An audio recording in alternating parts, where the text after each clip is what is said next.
Good afternoon, ladies and gentlemen. Welcome to the New York City Council Hybrid Committee of the Committees of Economic Development, Contracts, Oversight, and Investigations. If anybody wants to testify today, you can sign up with the Sergeant at Arms in the back of the room, and we'll be more than happy to provide you with a witness slip. Those folks that are joining us on Zoom, you can send any written testimony to testimony@council.nyc.gov. At this time, everybody please silence all electronic devices. Chair, we're ready to begin.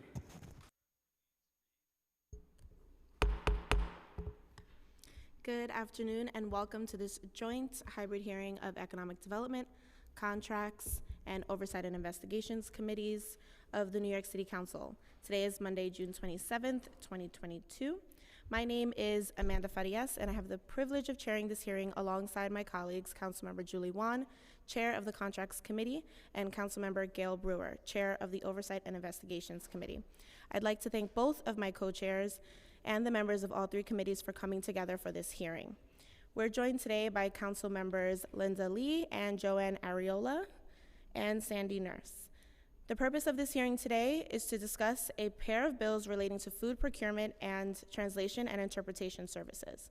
The first bill, Introduction 517, sponsored by Speaker Adams along with myself and Councilmember Wan, would create a good food purchasing program and advisory board to establish standards and goals for the purchase of food products by city agencies. These standards include 5 so-called value categories, which include animal welfare, environmental sustainability, health, local economies, and a valued workforce. The advisory board would conduct assessments of each agency's food procurement processes, then develop plans to assist those agencies in achieving the standards and goals set forth in the Good Food Purchasing Program. The advisory board would consist of 14 members, 7 appointed by the Speaker and 7 appointed by the Mayor, with knowledge of each of the value categories. The board would regularly produce reports to the Mayor and Speaker on agency progress towards achieving the goals of the Good Food Purchasing Program. Developing ways to improve the quality of city food procurement is nothing new for the Council.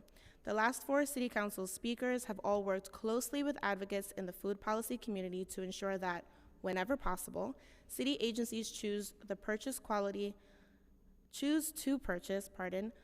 local food from New York. Through the leadership of Councilmember Brewer, during her first stint as a council member, the council passed Local Law 50 back in 2011, which enabled city agencies to develop guidelines for price preferences for certain New York food products. The mechanism for this price preference equates to a 10% preferred equivalent to the standard lowest competitive sealed bid. In practice, this means if a responsible bidder from outside New York State were to offer a price of $1 for a bushel of apples, and the same bidder from within New York State were to offer $1.10 for the same type of apples, then the price preference would make them functionally equivalent. While we applaud the public efforts made by the administration in support of procuring local food, the numbers in support of Local Law 50 tell a different story. Chair Brewer will discuss this in further detail, but suffice to say, the number of vendors who have sent surveys pursuant to Local Law 50 is embarrassingly low, and the number who have responded is small enough to be statistically insignificant. For each of the last 5 fiscal years, only a handful of food vendors even responded with information regarding their local food procurement numbers. In fiscal year 2021, for example, only 2 out of 35 vendors even responded. It is difficult for the Council as the oversight body of the City of New York, or for local food advocates and the public, to make any meaningful conclusions about the success of local food procurement initiatives if the data regarding those initiatives is unavailable. Today, we hope to hear more about what efforts are being made by the administration to encourage food suppliers to include information about local food procurement.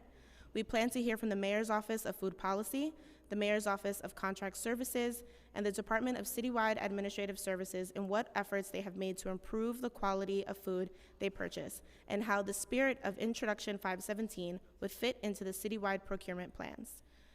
Before we begin, I would also like to thank the Economic Development Committee staff, Committee Counsel Alex Polinoff, Senior Policy Analyst William Hoggatch, and Finance Unit Head Alia Ali for their work on this hearing.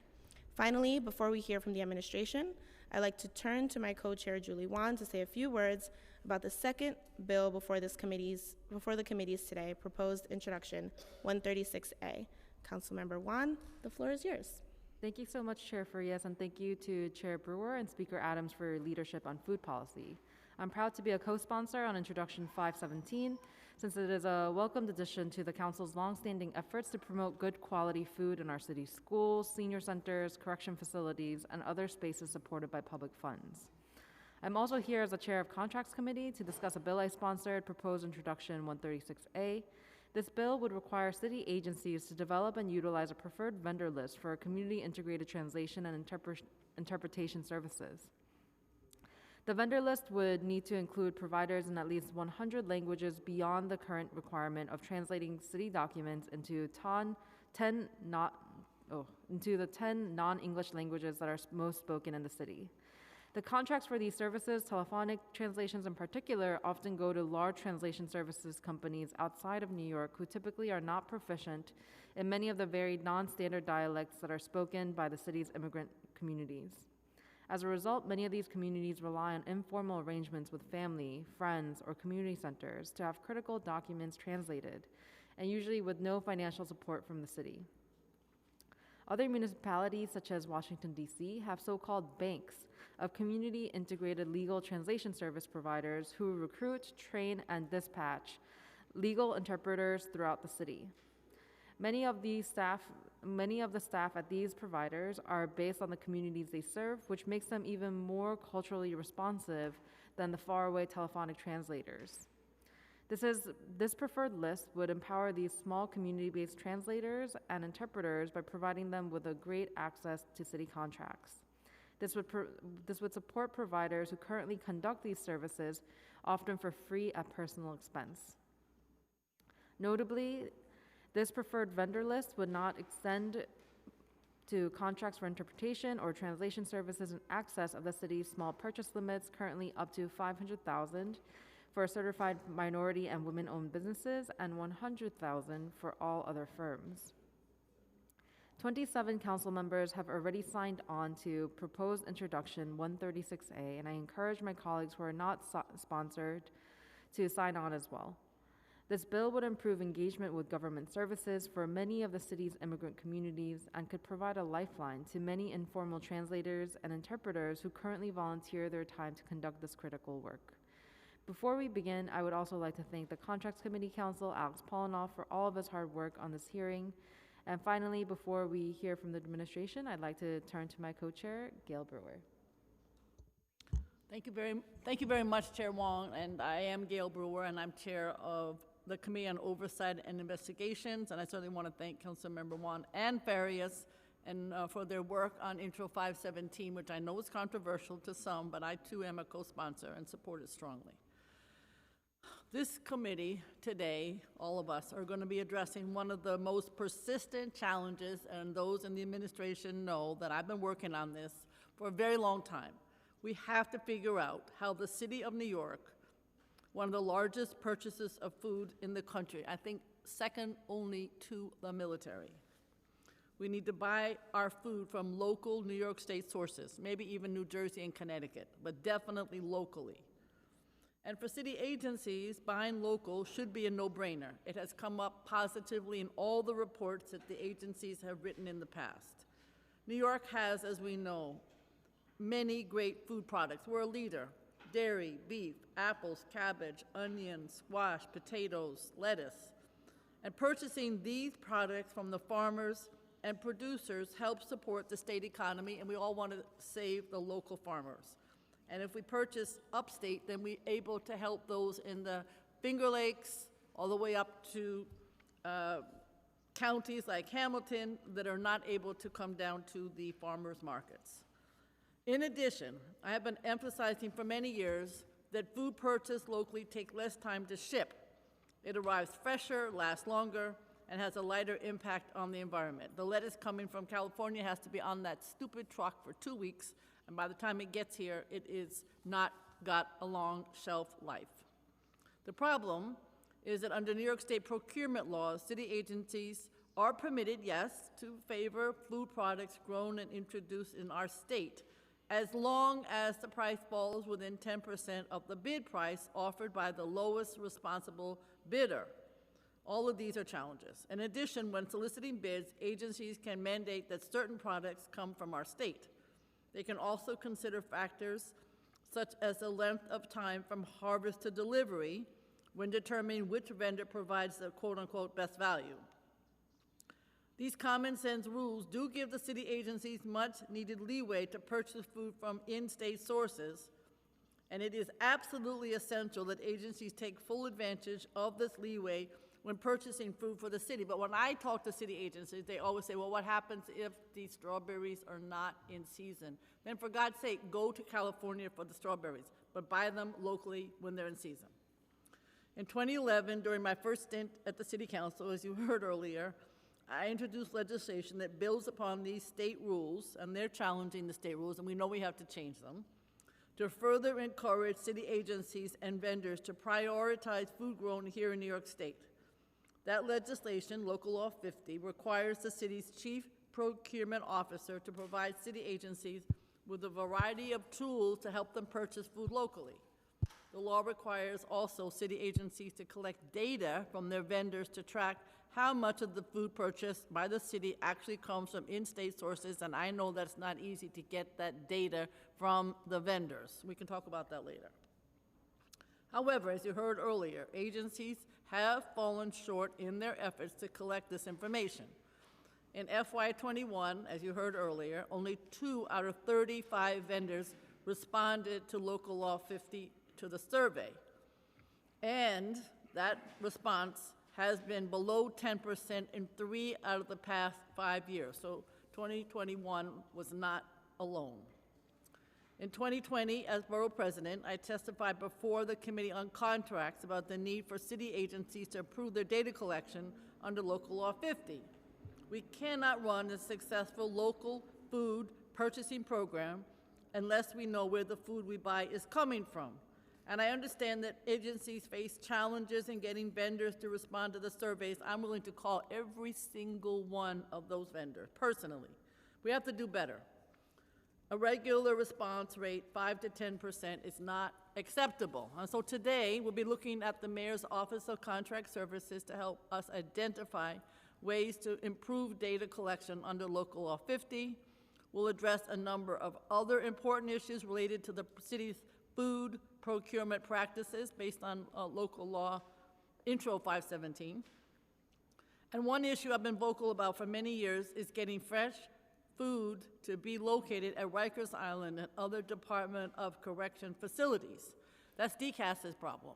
DCAS orders for senior, they order for correction, and they also order one other agency, all of the HRA, human services. But it seems to me, correction, having just been there last week, the food is horrific, and there's no reason it can't be fresh.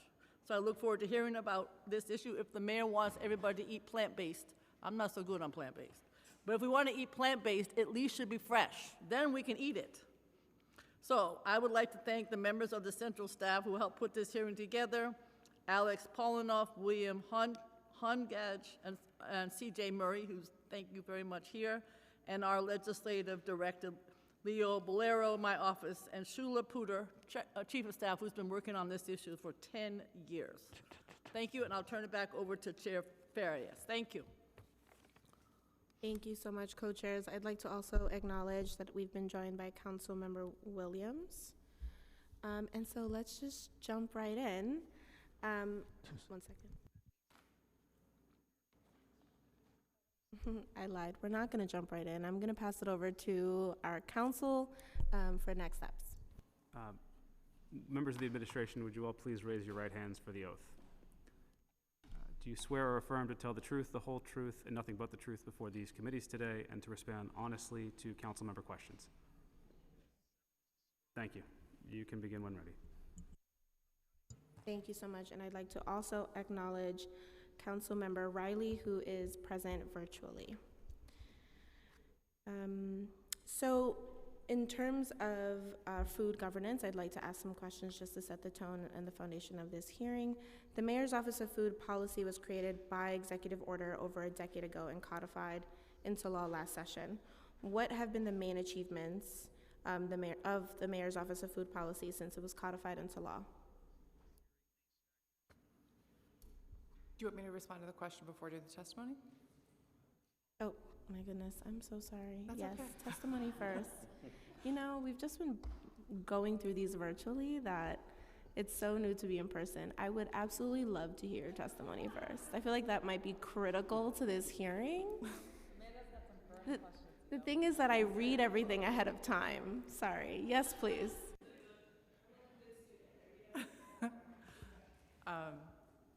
Thank you.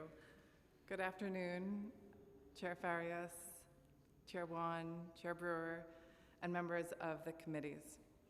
My name is Kate McKenzie, and I'm the Executive Director of the Mayor's Office of Food Policy. Joining me today are my colleagues from the Mayor's Office of Contract Services and the Department of Citywide Administrative Services. Thank you for inviting me here today to talk about our Good Food Purchasing Program. In 2017, the city began exploring the National Good Food Purchasing Program, a program created by the Center for Good Food Purchasing, or I'll call them the Center. That program sets specific standards around 5 value areas that you've mentioned: nutrition, local economies, animal welfare, a valued and fair workforce, and environmental sustainability. As one of the country's largest institutional food purchasers, as Member Brewer pointed out, it makes sense to align our purchases with the administration's priorities and values. The city sought to learn more about where our food comes from and how it is produced so it could make more informed choices. For example, about ways to increase participation of New York State and minority and women-owned business enterprises, MWBE vendors. Health and Hospitals was the first city-affiliated entity to engage with the center, followed by the Department of Education. These entities shared their available procurement data with the Center for Good Food Purchasing for analysis. In 2019, when I assumed this position, additional city agencies were included into this work: the Administration for Children's Services, the Department of Correction, the Department of Homeless Services, and the Human Resource Administration. The Department for the Aging also began collecting data, but as its food procurements are conducted via subcontractors and human service contracts, this proved especially challenging. Each agency began the process of asking its vendors for detailed information about the food they provide to the city. While one might think that getting information about the origin and methods of production of food would be easy, it's not, especially because vendors had no requirement to report this information to the city. Since the establishment of nutrition standards by the city in 2008, the city has required vendor adherence to these standards. Vendors have become accustomed to sharing comprehensive nutritional information with the city at the time of contract award and throughout the duration of the contract. Our efforts to obtain this detailed information about where the food was coming from were extensive, yet did not yield complete results. The City of New York is not unique in that way, for the entire U.S. food system is complex and opaque. It's unfortunately the norm and something that the city is on a path to shifting. In addition to expanding the number of agencies that participated in data collection, the Mayor's Office of Food Policy began convening monthly meetings with agencies in November of 2019. The purpose of these meetings was to build understanding and awareness of good food purchasing values and how agencies could support them with their food purchases. At the same time, we also began regularly meeting with the law department to build support for the work. With DCAS, we hosted a vendor expo to highlight opportunities for working with MWBE businesses. Mofp secured philanthropic dollars that resulted in a formal contract, the first contract with the Center for Good Food Purchasing, to do those agency assessments and overall vendor analysis. We also contracted with Karen Karp and Partners to support agencies and develop agency action plans. And in March of 2020, most city programs paused their meal programs as we knew them as a result of the pandemic.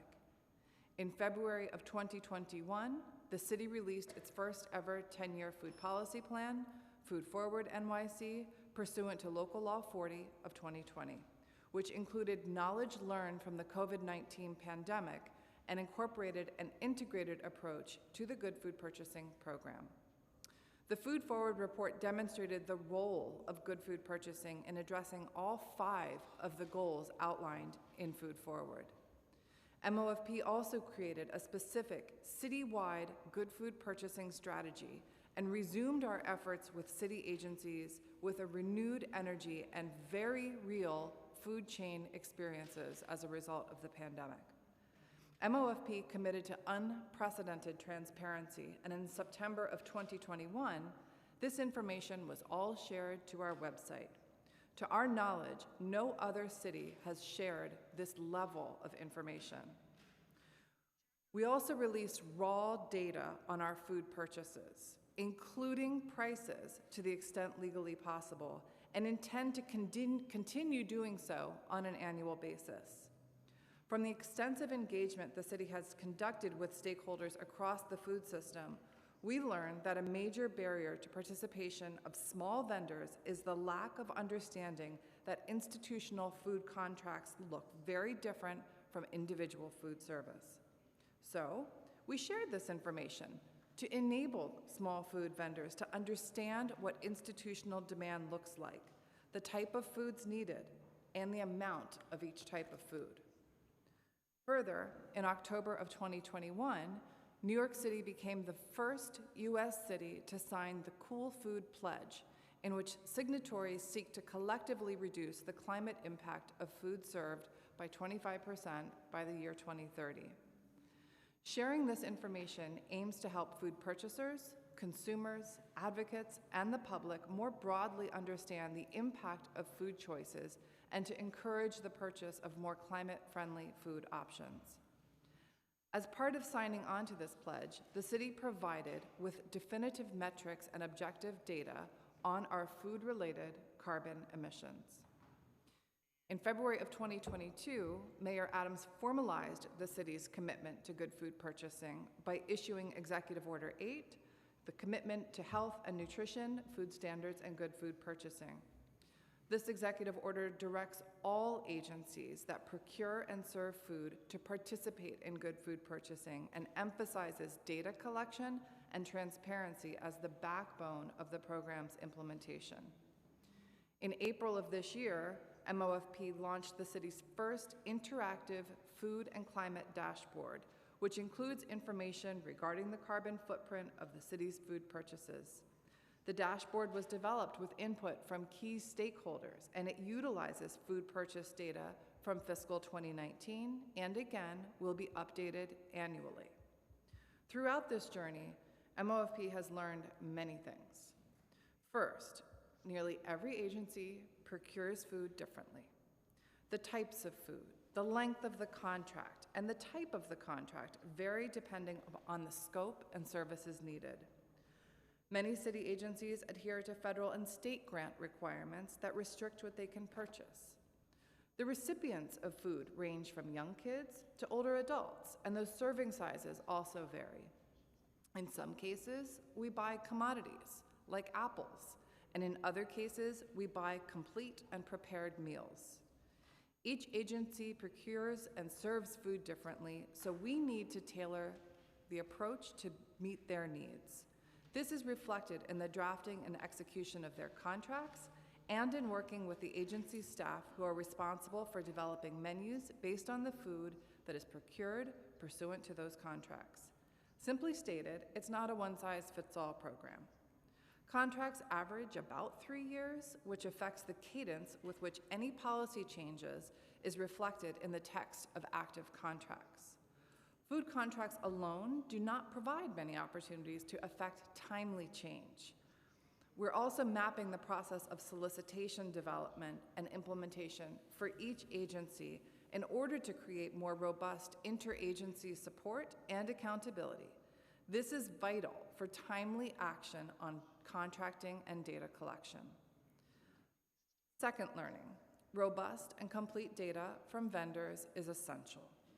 This is why Executive Order 8 is so important. For each new contract with vendors, we are directing them to require and use our data template to make sure that we get data annually.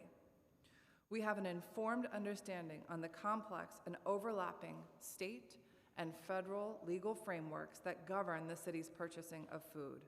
We are committed to pursuing a food purchasing program that is bold and impactful, but any program that the city pursues must be aligned with state and federal law. We know that agency staff want to advance this initiative. They want to learn and exchange ideas, and we need programmatic opportunities in addition to contractual opportunities for them to do so. City agency staff are the front lines of this work, whether they're nutritionists, program managers, operational staff, chefs, or the procurement staff themselves. They're doing the vast majority of work to implement this program. They are also those coordinating annual data collection from food vendors and holding them accountable to our data collection standards. As we develop and set new performance metrics connected to those 5 value areas, they will be in charge of working with support from MOFP and their agency towards those goals. They also have the responsibility of promoting interagency communications, sharing best practices, innovative ideas, and challenges amongst each other. We're ensuring the city's good food purchasing program has the greatest possible impact by aligning its performance measure framework with other citywide initiatives. We're also designing a program that works for New Yorkers, which means making sure what we do is understandable to the public. This will promote greater transparency in government, but is also critical to another goal of this administration, removing barriers to public engagement in government decision-making. The public-facing dashboard is an important initial step in this process. Through this dashboard, everyone has the opportunity to learn what we buy as a city, and on an agency-by-agency basis. To achieve faster rates of improvement, we're looking for opportunities for change within existing contracts, like changing some menu items, in addition to contractual changes. The Mayor's Office of Food Policy is working with Public Works Partners, a local consulting firm, on identifying opportunities to make it easier for small food vendors, particularly New York State MWBE vendors, to do business with the cities. My colleagues at the Mayor's Office of Contract Services have also made it a priority to streamline the procurement process and make it simpler for vendors to do business with the city. In partnership with the City Council, they're focused on cutting red tape, bringing visibility for all parties, and updating the regulatory framework to match the new digital system for procurement. The Mayor's Office of Food Policy is committed to the success of this work. We will continue to work with the law department and agency procurement officers to develop policy pathways for good food purchasing implementation. We will continually develop strategies to support implementation, such as the use of data templates, product catalogs, obtaining guidance on solicitations, and helping to connect potential vendors and agencies. We'll also work to develop accountability mechanisms by developing performance metrics around process and data completion, as well as, of course, specific program goals. As I've stated a number of times, sharing all information we obtain and learn is a priority. Good food purchasing is essential for achieving Mayor Adams' food policy goals for more nutritious, delicious, and plant-powered options. All New Yorkers deserve to know where their food comes from, and we are committed to using the power of procurement to impact the city's and our planet's health. We look forward to continuing to work closely with the City Council, the New York City Good Food Purchasing Coalition, advocates, business, and New York City residents on the implementation of this program. Thank you. And right before we hear testimony from Kim Yu, I'd like to acknowledge my colleagues, Council Members Joseph and Gennaro, who were present.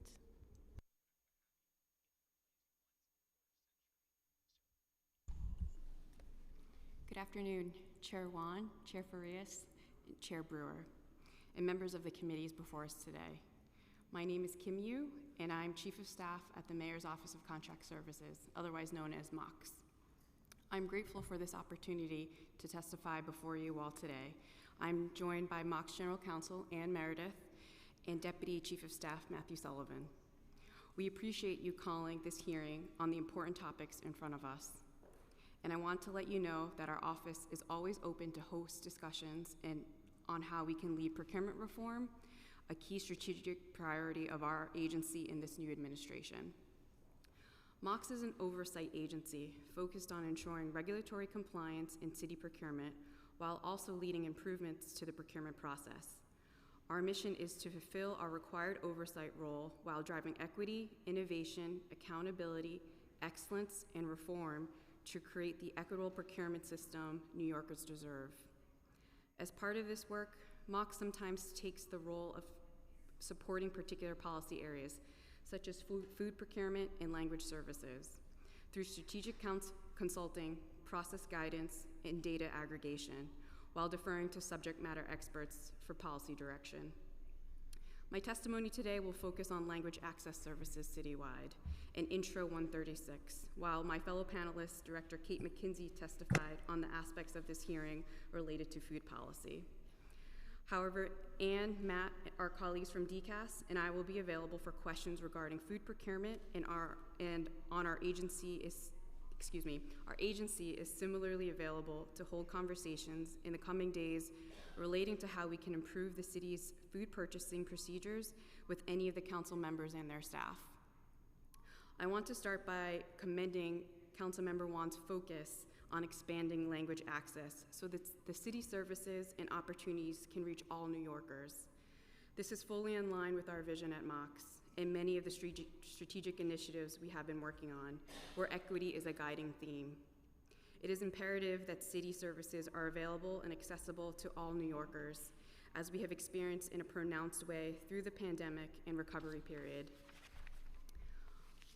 MOCS has taken steps to improve language accessibility with respect to the services we provide. We now have a dedicated language access page on our website, which is in the process of offering translations for many vendor-facing resources we use to explain our procurement process and systems to vendors. Similarly, visitors to our website can request a phone interpreter through our service desk who can help guide them through our materials and systems. These telephonic interpretation services are available in over 200 languages. MOCS is also committed to ensuring that language services are available to our agency partners. We have worked closely with MOIA, the Mayor's Office of Immigrant Affairs, to convene a series of coordination meetings with our agency partners regarding their own contracting for language access services in an effort to expand MWBE participation and to ensure that services mayoral agencies procure are tailored to the communities they serve. This has been an exciting project, and I look forward to sharing out results as we move forward. MOCS welcomes further dialogue on these projects and the bills in front of us. We look forward to learning more about Intro 136 and share goals of expanding language access and ensuring all New Yorkers are able to utilize services and opportunities available through their government. Once again, I thank you all for taking the time to convene this hearing and engaging on these important topics. We are fully committed to working with each member to devise solutions to continue improving the procurement process, and I welcome your feedback on strategic initiatives we've shared so far. With that being said, we're happy to take any questions. Thank you. We'll now move to questions from the chairs. As a reminder to any council members who wish to testify remotely, please use the Zoom raise hand function and you'll be added to the queue for questions. Chairs, you may begin when ready. Clearly, I was ready earlier, so thank you. So can you just reiterate some of the main achievements of MOFP since it was codified into law?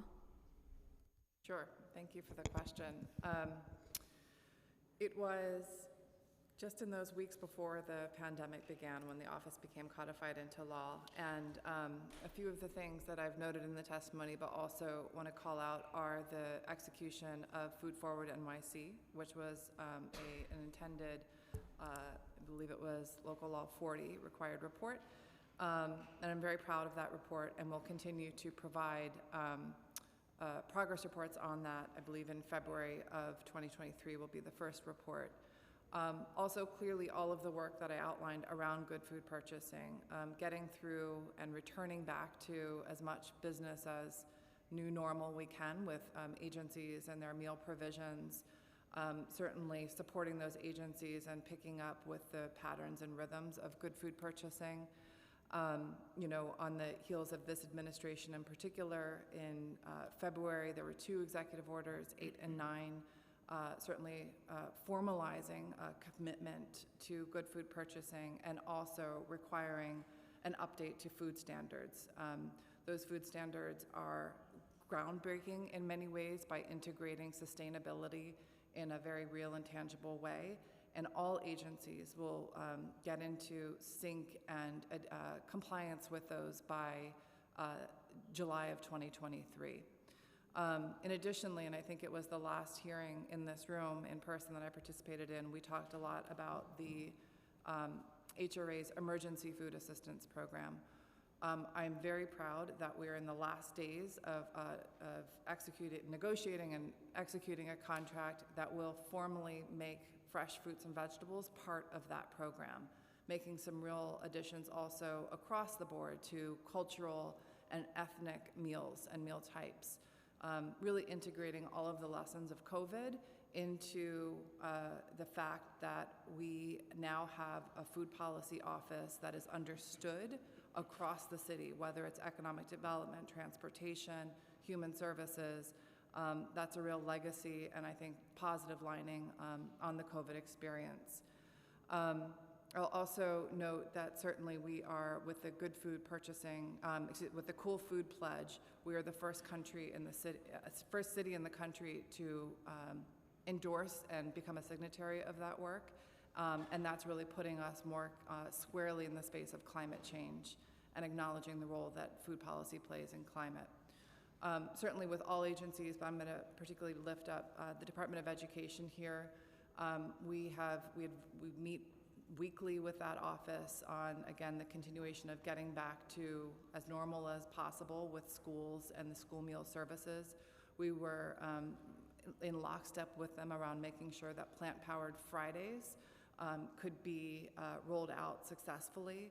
And certainly as we get into the summer months and then going back to school next year, I'm really eager about what's to come for students, including my 2 public school students. And then finally, I will just say that we had unprecedented, much in large part due to the council, unprecedented investments in food in the fiscal 23 budget, from $30 million additional dollars in DSS for food distribution to $50 million for cafeteria expansion program at DOE, to expansions of NYCHA, urban farms, Groceries to Go, which is a very innovative pilot that will be operated through the health department, and that's just a few. So I think it's, certainly this administration feels strongly about the role of food policy to better serve New Yorkers. Thank you for that, and we all really appreciate you highlighting the work in the recent budget of committing ourselves to to our communities for food policy. So thank you for that.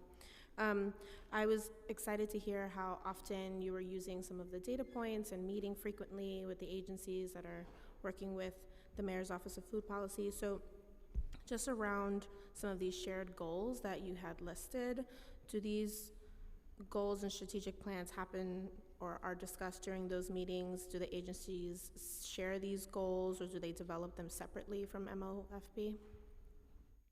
Thank you for that question. I will say that since we published what were known as assessments, and we engaged with the Center for Good Food Purchasing to complete them, we received a great deal of feedback from stakeholders, both internal and external, wishing to see a more streamlined and interactive assessments that are written in relatively plain language and directly link to what city agencies can do to make improvements. So the reflection on that is our new food and climate dash, right? And that will continue to build out across all of those values. Right now, we've got certainly the breakdown just by agency and what they're buying, and then certainly the climate goals, which is attributable also to the environmental sustainability piece, but we'll be building out the local economy's value, and certainly looking at New York State, as very akin to Local Law 50, so that you can just see across the board what are we buying from New York State vendors in a very simple and clear data place. What I will also say is that we are a leader across the country, and other cities are looking to us. So as we publish those action plans, they're going to change. They're not set in stone. When those were written, we didn't have Executive Order 8. So now agencies are also, some of them have new leadership as well, and certainly a new administration. So certain goals will become more refined, and others that we haven't named will get expressed. Okay, great. And what do you describe as your role from MOFP in coordinating all of these city agencies to make sure the goals are still met? Sure. So our role, in addition to the convening factor, right, of talking with city agencies, ensuring that there's leadership support. We clearly have a mayor who talks a lot about food, and from his lips to to commissioners down, we know that this is also not just about the program staff, but it is about the ACOs. And so very recently I was on a call with all of the citywide ACOs to express very clearly, we now have Executive Order 8. Here is the date, here's what we're requesting from all vendors, here is what we need to include, and I need your help in in enabling the city to advance this. We never had that type of commitment and direct action that we could take before. I would also say, we convene a regional food working group with the Department of City Planning to really use that raw data. I mean, that is a treasure trove of information. We are saying this is what we buy. We make connections then with New York State Ag and Markets, with regional agriculture and economic development actors from all over the region to find ways that we can support more the flow of regional product coming into the city. So people get a sense, this is what we buy. If we want to get into a contract around that, here's what we need to produce. And then, as you'll hear others say as well, really working with MOCs and DCAS, not just around expos and things like that to attract new vendors to the city, but getting it clear and pushed out when we have contracts coming down the pike. I will say, for instance, the most recent HRA procurement had an unprecedented number of responses. That's fantastic. And so making sure, we also really worked to make sure that we got that solicitation out there. So that's just one example of the kinds of things that we want to do to make sure that people know the scopes, the timeline, the kinds of things that we want coming into the city.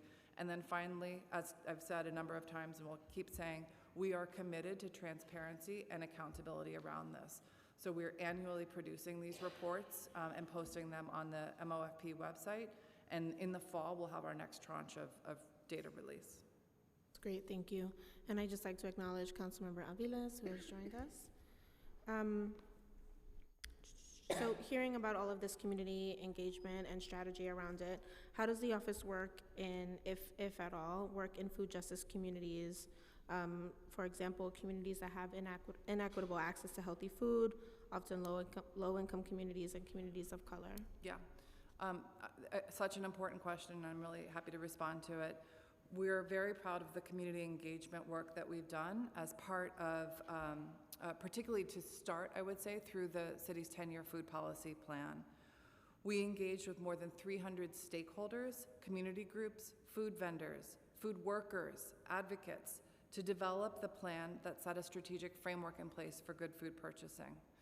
We really look forward to doing that now also in a much more, that was very intentional, but sustainable way in a post-pandemic way.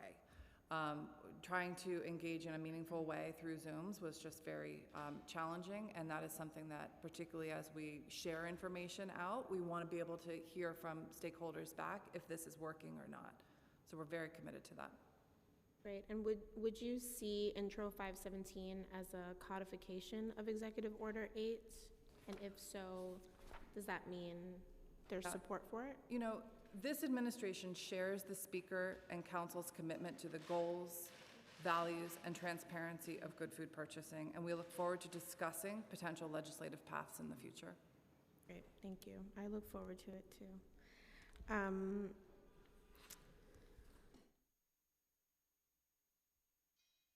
So could you give us an overview of how food procurement for the city agencies work right now? Does every individual agency have its own food procurement strategy?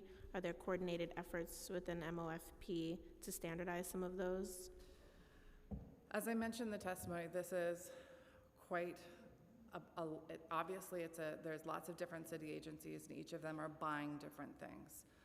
I'll use a recent example, which is working with DSS and their food distribution procurement. Agency decides what it needs to procure, develops a scope of work, develops an RFP of sorts, and puts that out. Typically, there could be anywhere from several weeks to respond to that.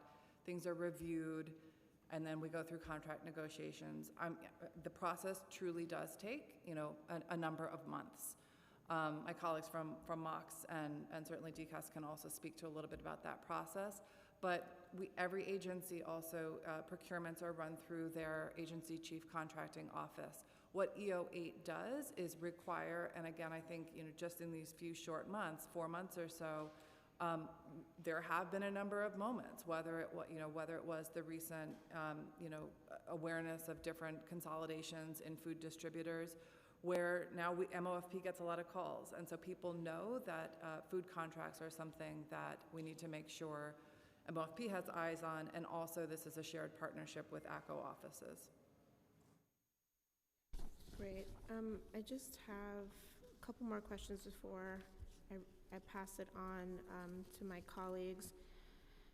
In terms of Intro 517, in your view, are there any large challenges that the city is facing in procuring fresh, healthy, ethically sourced foods? And in conjunction with that, have the city agencies looked at considering some of our local food markets, like the Hunts Point Produce Terminal? I feel like I've been there quite a few times recently with the mayor as a consultant or advisor on some of the food purchasing. Yeah. I've also been, especially to the groundbreaking and now building out of the Grow NYC wholesale market too, which is a great opportunity for the city. I'm happy to follow up with you and the law department to discuss the specific mechanics of some of the contracting work. But I will just underscore again that agencies, and particularly under Mayor Adams, we are looking for the best quality produce and plant forward, meals as much as possible. There was a second part to your question, which was about Hunts Point in particular. Yeah. I'll just say we're sharing whenever we have a need and a solicitation. We're trying to get that out far and wide, and also with the support of MOX, making sure it's very clear that we have the specs for the items and everything else included. Sending out publishing that raw data of agencies and what they're buying was so well received by our regional partners. And some of them I do know now are looking at ways that they can aggregate to be able to respond to the scale and enormity of city food contracts. Yeah, I ask particularly because we do have folks like in the Hunts Point Terminal Market that are doing this day in and day out, have been doing it for 50 plus years, understand how to get costs so low because they're buying by bulk or at such large quantities, and have the inner workings of working with all of these different either individual buyers or potentially with our agencies. And they might be the ones to have best practices when looking at how the city agencies could replicate food purchasing. But thank you for that. I will hold off on the rest of my questions and pass it over to my colleagues.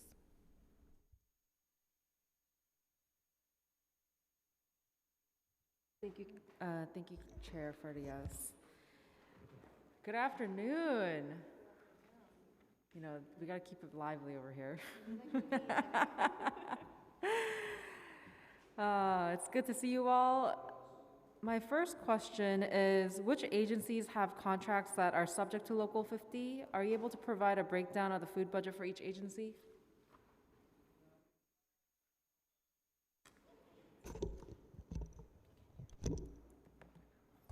Thank you, Chair Wan, for the question. Here at MOX, one of our strategic initiatives is transparency into the process as a whole. And so we are working on having more and more adaptation or adoption of Passport by the mayoral agencies as they do contracts and in terms of awarding them and also going forward. A future state will be we're going to have a lot more functionality in Passport. And also would love to plug that the MOX has released Passport Public, which also has a lot of information out there. With the specifics of Local Law 50 and the data that's captured around there, I would love to open it up to my co-panelists who have a lot more information. Yeah, I don't think we have that specific data available right now, but we could definitely follow up with it. Okay. Okay, we'll look out for that. And I want to acknowledge Councilmember Velasquez and Councilmember Yeager for joining us as well. My next question is for Local Law 50, which requires MOX to establish guidelines to help agencies purchase New York State food products. Does MOX conduct trainings for these guidelines? If so, how often, and how many agencies typically participate in the training? Again, I'd love to, working with our city agencies is of extreme importance to us, and in particular on the Local Law 50 and training and compliance. Would love to turn it over to my co-panelists for some more specifics.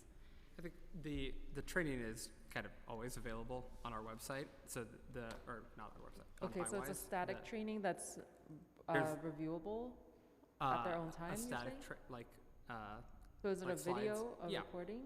Mm-hmm. Oh, it's a PowerPoint. And I think we do in person too. Annie, you can correct me. Okay, got it. Is the 10% price preference permitted under state law sufficient? And should we be asking the state for even greater flexibility? Yes.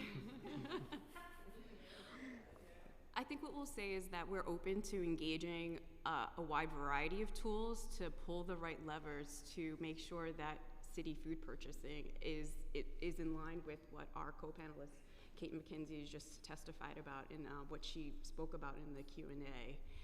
So we're certainly open to having those conversations. It would require some conversations with our city's law department on increasing that 10%, but I think there's certainly opportunity to do more. We'd welcome those conversations. Do all food-related solicitations released by city agencies include a price preference for locally sourced food? If not, why not? You want to take that one? Yeah. Hi, thank you for the question. My name is Adam Buchanan. I'm the Acting Deputy Commissioner for Citywide Procurement at DCAS. So I can just speak on behalf of DCAS, who does purchasing, food purchasing for ACS and Department of Correction, that all of our solicitations are either requiring New York sourcing or including the 10% price preference. Okay. Next is about, as discussed at the previous hearing, MOX has faced challenges in collecting survey data from vendors for Local Law 50 report. 25% response rate in 2020, though down to 5.7 in the previous year in 2021. Can you help me understand what you're doing now to drive up the response numbers to get more surveys out of the vendors, since it's only encouraged? Thank you, Chair Wan, for the question. We have honed in on the survey and the response to the survey, and we've been in discussions with Co-Chair Brewer, and we are open to any suggestions on increasing compliance with it, including taking advantage of maybe having team members from all the council members engage with the vendors on the survey. And I will say that the numbers that you pulled We're looking at the prior fiscal year and the prior fiscal year before that. And during that time, we were all in the state of the pandemic, and so we'll have some strangeness when we look at the numbers because we did so much emergency food procurement during those months for those fiscal years. So could you just clarify again, what are you doing moving forward to encourage a higher response rate? So we're actively in conversations with Chair Brewer's office, and we're also looking to work with our city agencies, and we're also thinking about what outreach is appropriate with our vendors. Okay, we will be following up to see what concrete plan you have to make sure that the responses are increasing other than conversations. We would welcome that. And then from the small subset of data you collected, you just mentioned how the previous, these last 2 years were peculiar due to the pandemic. Could you talk about the 2 years separately and then the prior years to what kind of trends you have been seeing in the small subset of data that you are getting response from? That I think we would have to maybe engage with your office offline to like have a really robust, detailed conversation and a meaningful one. Got it. Okay, we will definitely do that. And what kind of quality assurance do agencies conduct to ensure the accuracy of food source information is provided by the vendors?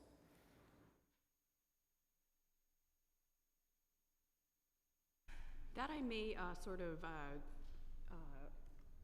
welcome some input from my co-panelists, but also maybe thinking about that an offline conversation may be worthwhile on that point also. Thank you for that question. Quite honestly, we're looking for just a submission.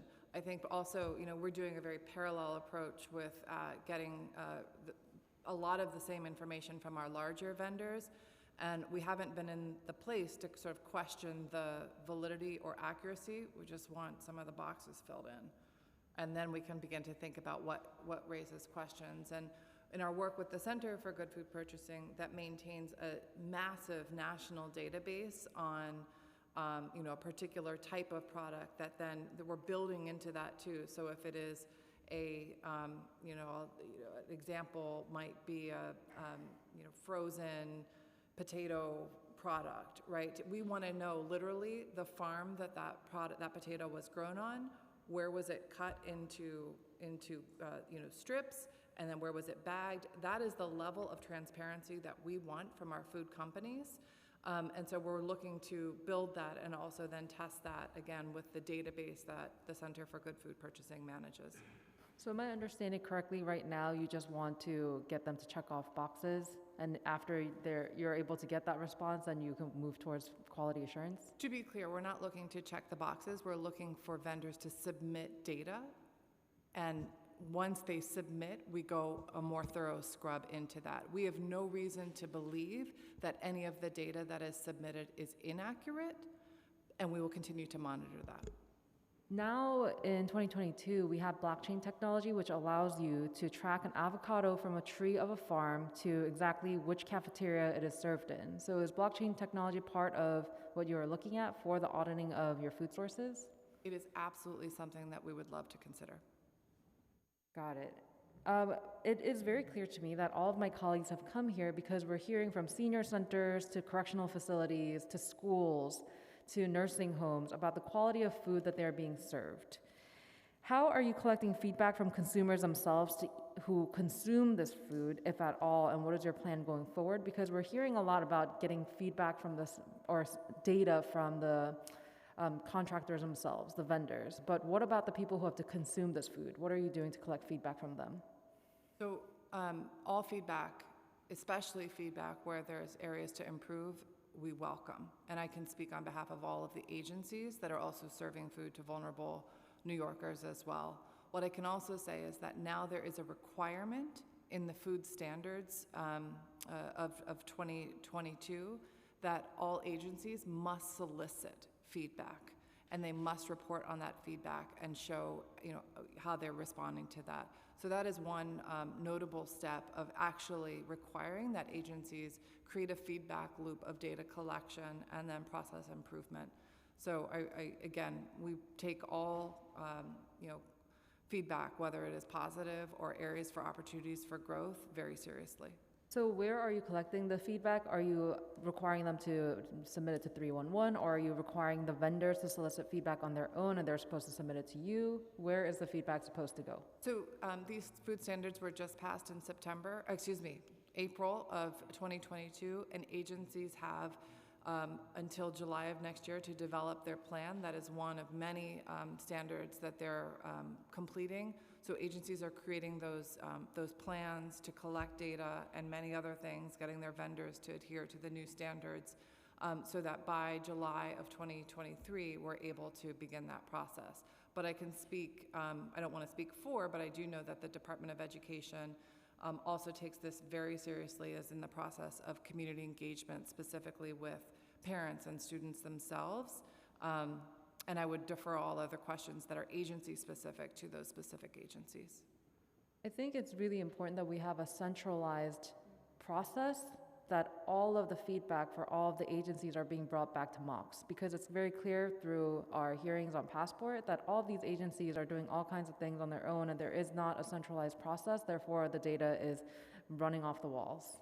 So I hope that for 2023, there is a centralized process, whether it be 311 or wherever it is, that we are allowing the feedback to be collected singularly so that we can analyze the data and figure out what the recommendations are to make sure that we have high quality food assurance. And I believe Councilmember Frias had a follow-up question as well. Just along those lines, as someone who's worked in the nonprofit sector before, when you're not given individualized standards of like what needs to be asked and how it needs to be collected, and then how that aggregated information goes back to the central hub, you can end up having all the agencies asking a bunch of different questions where we can't actually evaluate that data and make really good assumptions or next steps from them.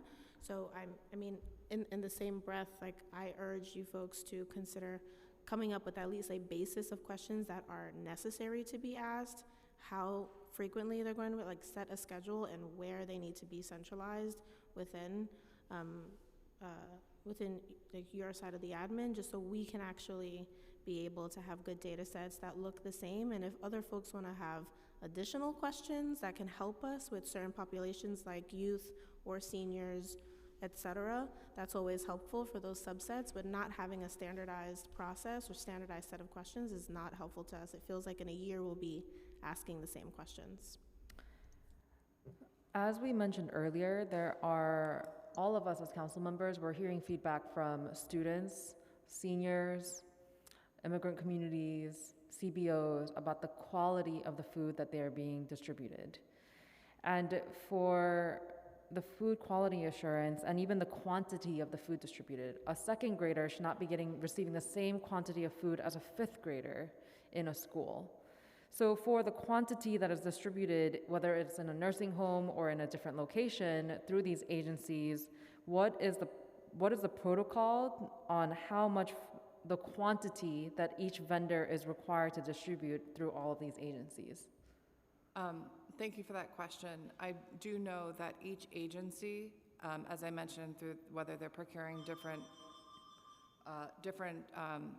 food types or meals, specifically within the Department of Education, even for the Department for the Aging, there are specific federally or state mandated requirements around that, and I'd be happy to convene the agencies to be able to speak more to that with regard to what the specific serving sizes are, and anything else related to the agencies and what meals they are providing. I know that we each have many complaints from our constituents about all these different agencies and the quality of food as well as the quantity of food. So when a food vendor fails to fulfill its contractual obligations and breaches the contract, what is the accountability? Can you walk us through the process when there's a complaint, for example, of a rotten food or food that should not have been served? What is the process for accountability? I'm not, I don't manage food contracts, but I believe that I would defer that to an agency who's actually in the business of managing that contract. Hi, so regarding quality assurance, DCAS, and I'm just speaking for the specific contracts that DCAS manages, mostly for ACS and DOC. We have what's called the Bureau of Quality Assurance. So what they do is they ensure that all the food that's being delivered by the vendor is meeting the specifications that are contained in the contract. And if certain items are failing to meet those standards, there can be deductions. The food can be returned to the vendor, and we can require a replacement. And if the vendor is kind of a habitual offender, then we would, start thinking about corrective action plans or, potential breach of contract and moving on to the next vendor on the list. So there are various contractual remedies available to us depending on the nature of the infraction that we're talking about. Got it. So just so that I'm understanding, you're saying that the Bureau of Food Quality Assurance, yes. Quality assurance is what oversees every single agency for quality assurance? For things that DCAS buys. So this is a bureau that lives within DCAS. So then does each agency keep accountability for themselves then? We do accountability for the agencies that we buy for, which is ACS and DOC. I can't speak to the other agencies. Got it. How, if at all, do city agencies work with nonprofit vendors to help them identify New York State food procurements that are available? Could you repeat the question? How, if at all, do city agencies work with nonprofit vendors to help them identify the New York State food products that are available? I think I don't know how to respond to that question. Do you want to explain? I know how to. Okay. Okay, I will pass it over to Councilmember Gail Brewer. What is being asked is, even with the DIFTA, for instance, you got all the nonprofits that, from Project Find to whomever, purchasing locally, individually. So how can the city agencies work with them, in my hope, to buy local? Got it. So, and this is where I see the two streams of local law 50 and our good food purchasing work meeting, which is we're supporting, again, agencies to help. We need more data. We need more and better data. And human service contracts represent upwards of 40% of all of the food that the city buys. And so supporting those human service contracts, those nonprofits, with all different kinds of things, and especially making sure that they, for instance, I know that the Grow NYC wholesale market serves 90% of their businesses with nonprofits, which is fantastic. But also how we can, either encourage more businesses to utilize organizations such as that have good traceability to where their food is coming from, their fresh product.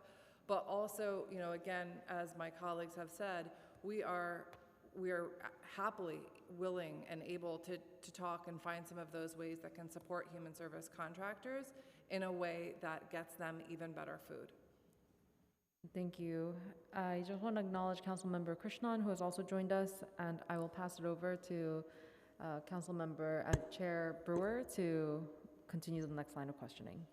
Thank you very much. I just want to start by understanding who buys food for which agencies. Because DCAS, correction, which should be easy, it's got Rikers and the Barge, right? Is there someplace else you buy food for? Rikers and the Barge. I don't have a full list of locations for DOC, but we could get that. I'd like to know that. Sure. And then within DCAS also, when you say ACS, but don't you also do the shelters, or you don't? Who buys foods for the shelters? No. So who? Yeah. I'm trying to find who in hell's name buys food for these agencies. It's very confusing to the outside world. Go ahead.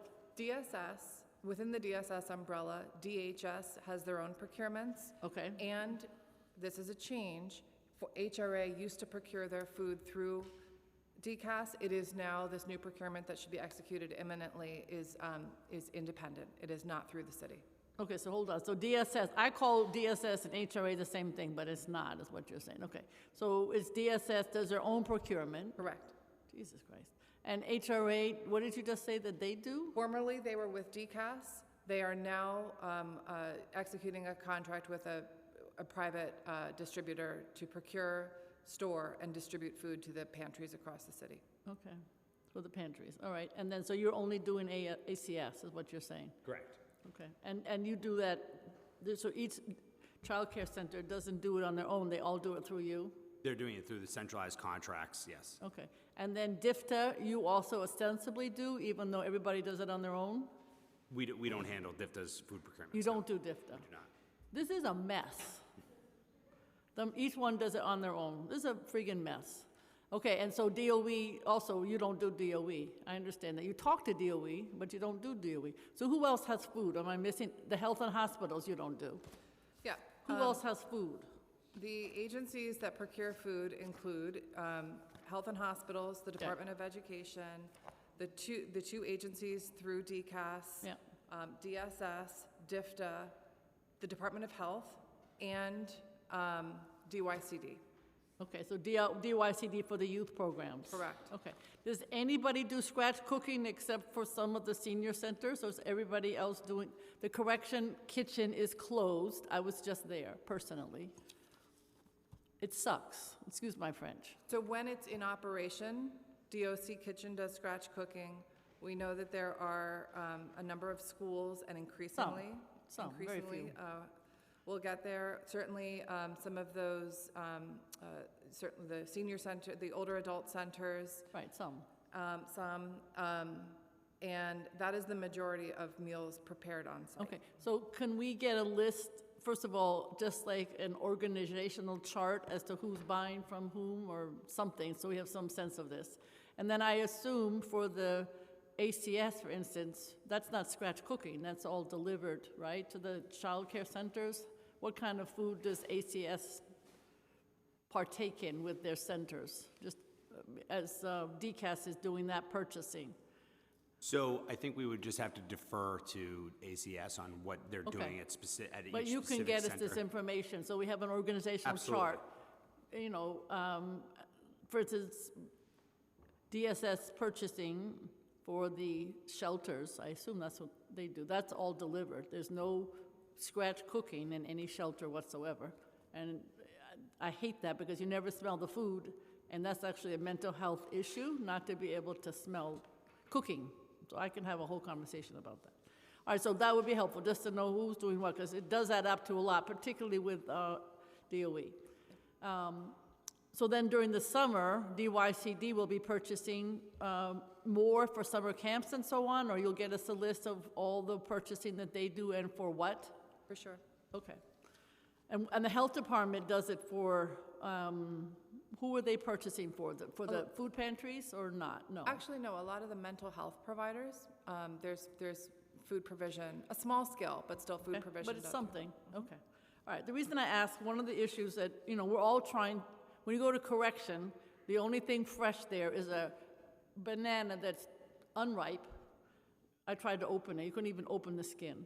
The apples and the oranges, and every single, I knew literally almost every detainee there, just for some reason, and they all need fresh fruits and vegetables. So maybe we could even have Grow NYC at Rikers. Something has to give at Rikers.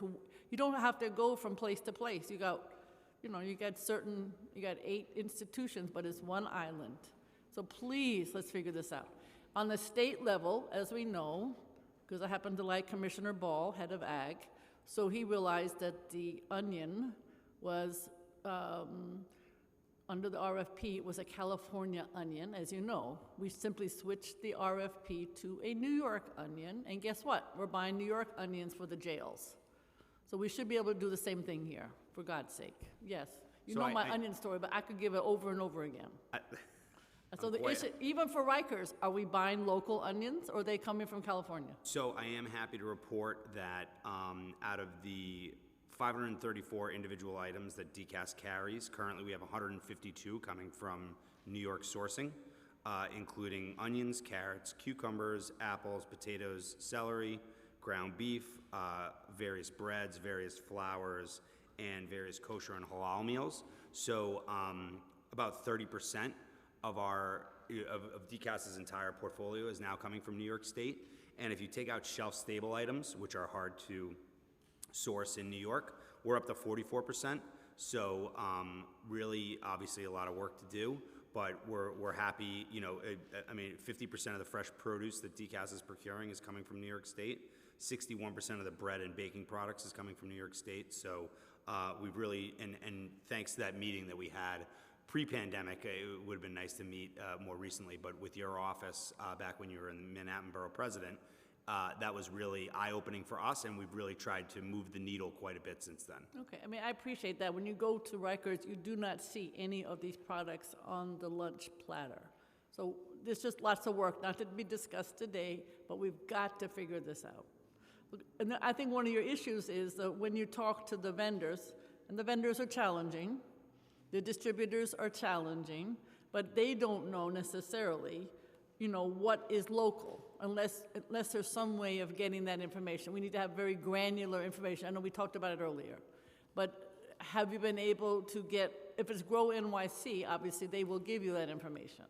But for these vendors, or like the big ones like Cisco and others, I don't think they give you the information that is local or not. Or how do we get that so that we know? I mean, you talked about it earlier, but could you be more specific? Yeah. So for the past 3 years, it has been optional, and we now, through EO8, are requiring, I don't have the specific template, a form at this moment of contract signing and negotiations to say, these are the things that you're going to be able to report on us every year. Is that correct?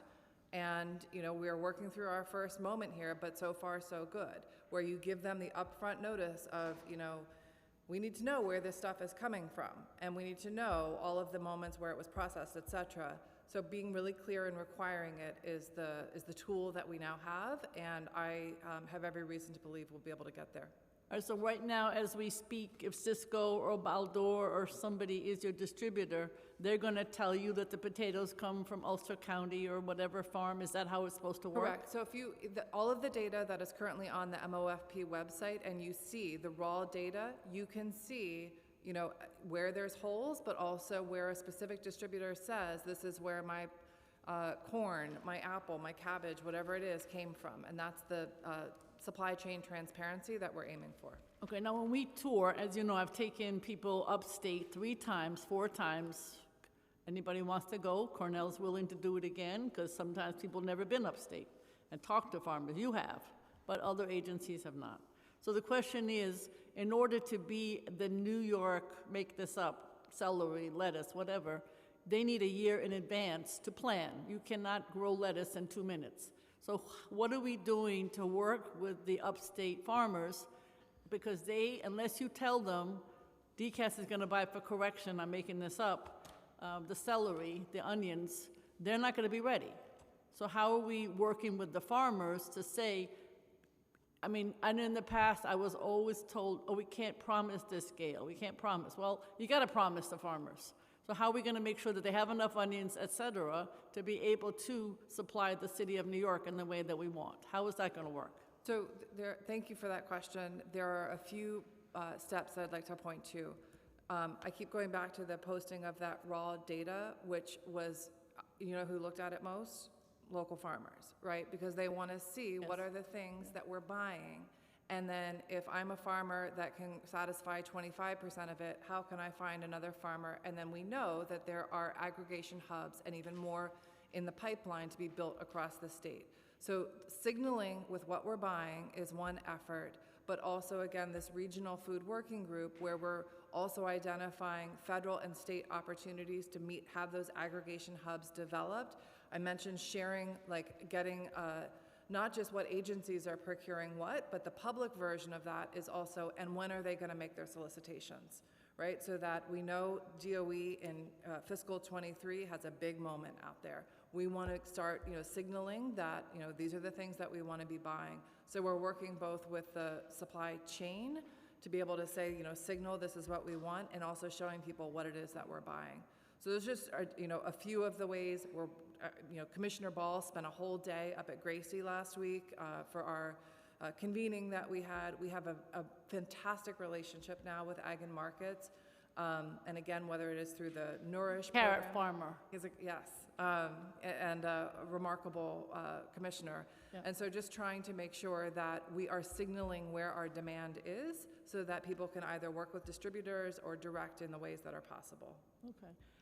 I could talk about this forever. Now, how are we going to deal with, DOE has their own procurement, Health and Hospitals has their own procurement.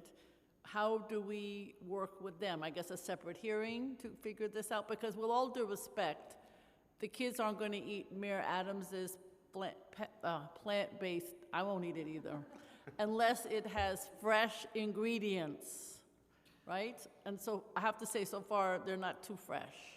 So what are we going to do with DOE and Health and Hospitals? And then go ahead. Well, what I will say is that DOE and H&H, while non-mayoral agencies, are the longest, most historic partners with the city in good food purchasing.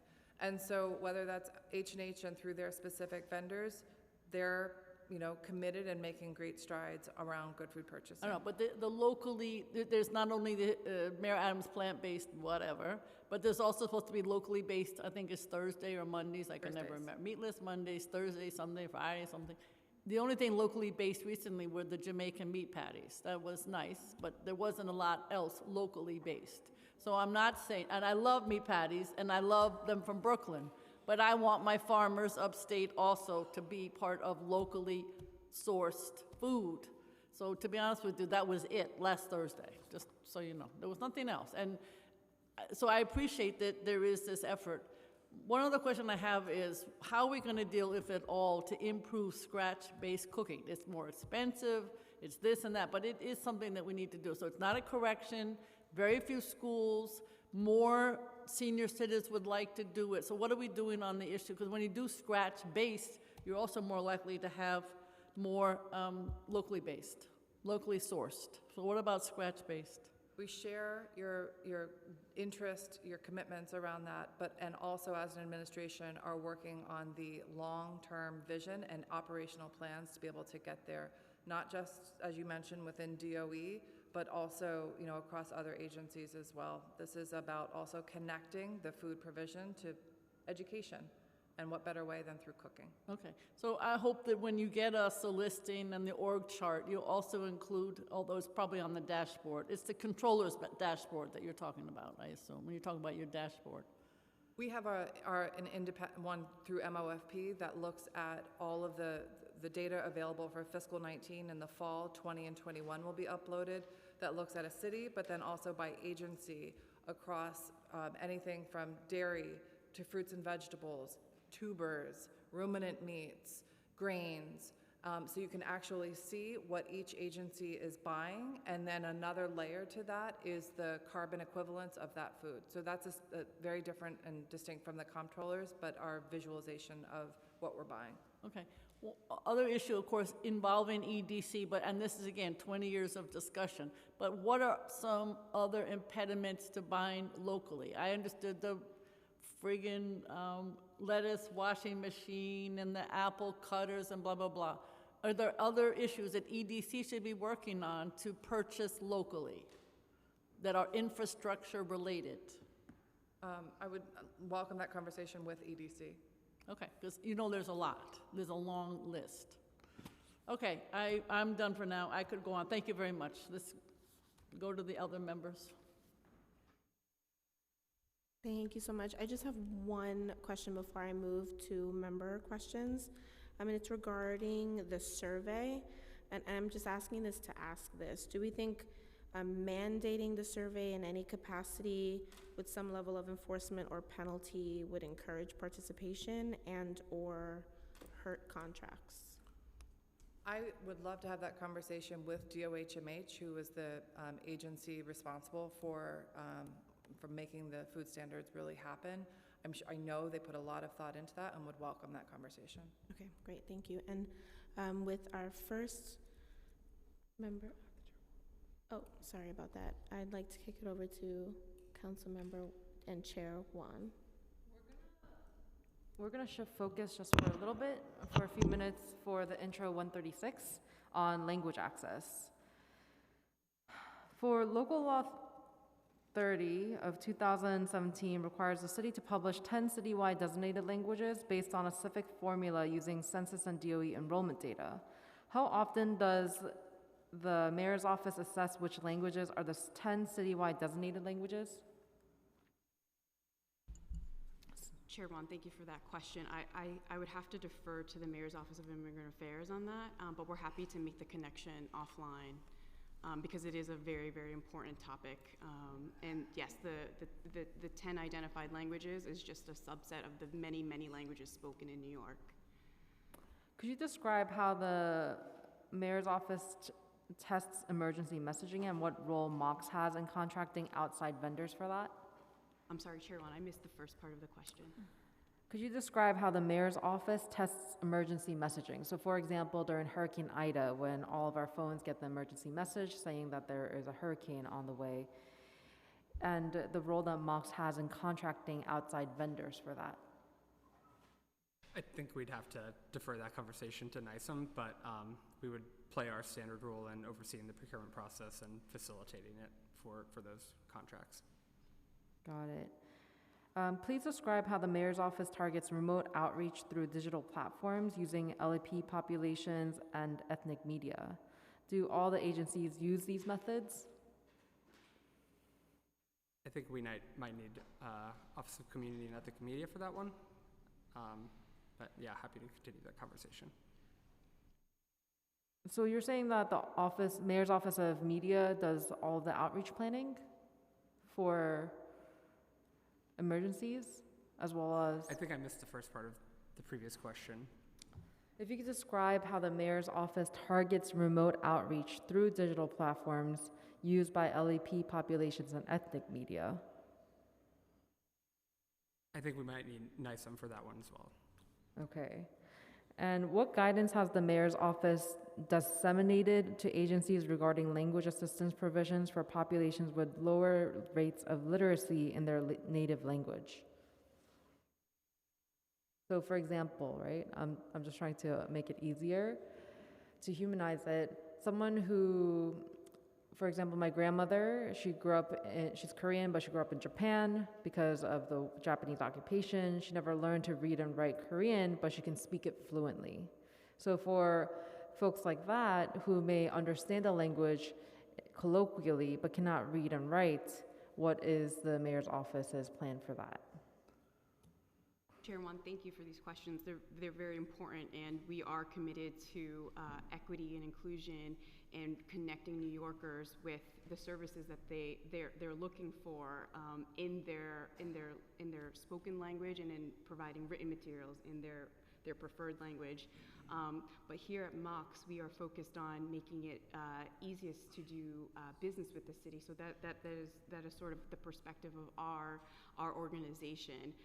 Some of these questions about connecting the New Yorkers to emergency services and things like that, we're happy to take this engagement and open it up to our fellow partners at the mayor's office who are more specialized in some of these topics. Okay, so I'm going to forward most of these questions to you because it's clear a lot of these questions you will have to defer to other parts of the mayor's office. I did have questions for the advocates. Should I ask them now or do you want me to? Okay. Okay, thank you. I'll turn it back to Chair Farias. Thank you so much. And so just a reminder to my colleagues, we will have a 5-minute clock that we will try to stick to. And the first member up for questions is Councilmember Nurse. It's always nice when you're at the top of the list.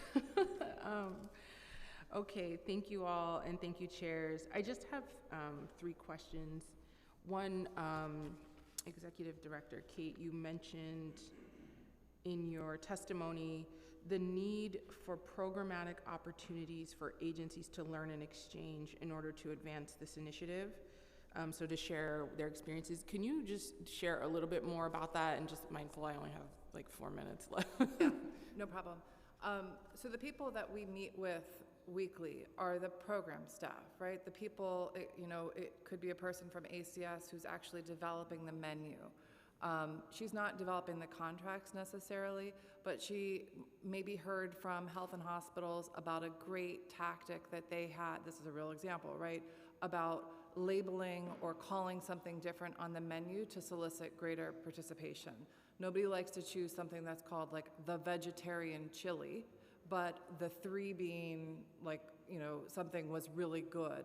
So they're exchanging ideas like that that can help elicit participation in a different way, or specific collateral that gets sent out. What resonates with families or different people. Those are the kinds of like programmatic changes.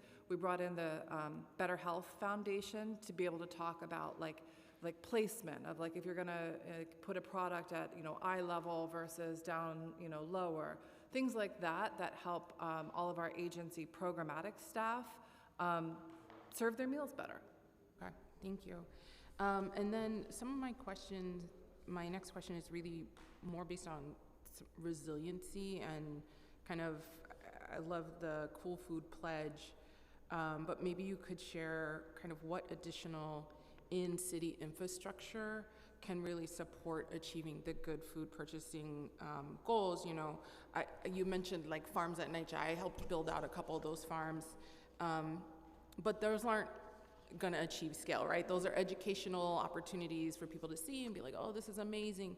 But, you know, when we're talking about scaling up for some of the things that can be produced quite quickly, like leafy greens and things, how can, you know, what can we do or advocate for to help achieve some of that? This is one of the reasons why we committed to producing the Food Forward 10-year food policy plans while we were still in the pandemic, because so many of the lessons from that, you know, particularly from a resiliency perspective, we didn't want to be missed. Mm-hmm. So something that I know is, again, sort of related to procurement, is always having a second item in a procurement that's like acceptable, right? So if we can't get this item, we're going to go for that, and it's already achieved. So from a procurement place, there's some little lessons like that that are really valuable. But I would say also our new program called Groceries to Go, which is still in a pilot phase. But this now allows us to work with small businesses, particularly small grocers, to be able to get people meals anytime that they need it. We were not able to do that during the pandemic. We worked with very, very large vendors to do home-delivered meals, essentially. And now we have a mechanism that NYCM can activate in an emergency to make sure, or, you know, weather-related or otherwise, that will enable us to restore and support small businesses. So those are just 2, but goal 4 of the 10-year food policy plan is specifically about sustainability and resilience. And I would love to continue that conversation with you. No, and I mean, I guess I'm curious if you know offhand, you know, the percentage of contracts that are for locally produced, like in-city produced food. Yeah, well, again, a deep learning from the pandemic is that we do not, in this city, produce a lot of food. Right. We know we need more opportunities for businesses and manufacturing of food in the city, and that again means a conversation with our partners at planning. You have a percentage, EDC. maybe just to understand the baseline we're at, or if the chairs, can I request that be a part of the follow-up, just to get an assessment? We can, let's do it. I would rather get you a real number rather than something. Okay, that's not that would real. be helpful. Thank you so much. Thank you so much, Councilmember Nurse. Next up for questions is Councilmember Lee. Sorry, I don't know the order anymore because we're not on Zoom. We said this. I may go over 5 minutes. I'm sorry, but I'll try to stick to 5 minutes. So thanks so much for being here. As a former nonprofit executive and DFTA Senior Center, homebound Meals on Wheels runner, and after-school program, all that stuff. So I love talking about food access, and contracting and procurements. And so I just had a bunch of thoughts that were going through my head. And just on background too, I know that for DFTA, I can't speak for other agencies, but for DFTA, you know, they actually had a nutritionist that worked very closely with us that even went through the different ounces of how much food we're supposed to provide. if we didn't meet those standards, like they even inspected the kitchens and observed all the fruit flies, and then if we didn't have our ducks in a row, there's always a corrective action plan that you need to do. If you don't do that, it goes in Vendex, which is, granted the audits happen years later, but then, you get a negative ding in the Vendex system, which is not what you want, because then that sort of lowers your score in the system. So I think there are checks and balances there in terms of passport, which is leaps and bounds what HSS and all those other things were. But having said that, I think to echo some of my colleagues' points is that that's DFTA, but then as an agency like ours that I used to run that has multiple city agency contracts, I think the information is there in passport. It's not that it's not there because we're required to dump all that information there. I think the issue becomes when, I think the challenge, I should say, is that the city agencies require different things depending on which contracts you have, and so the reporting does not look the same. And so we're not necessarily comparing apples to apples, so to speak.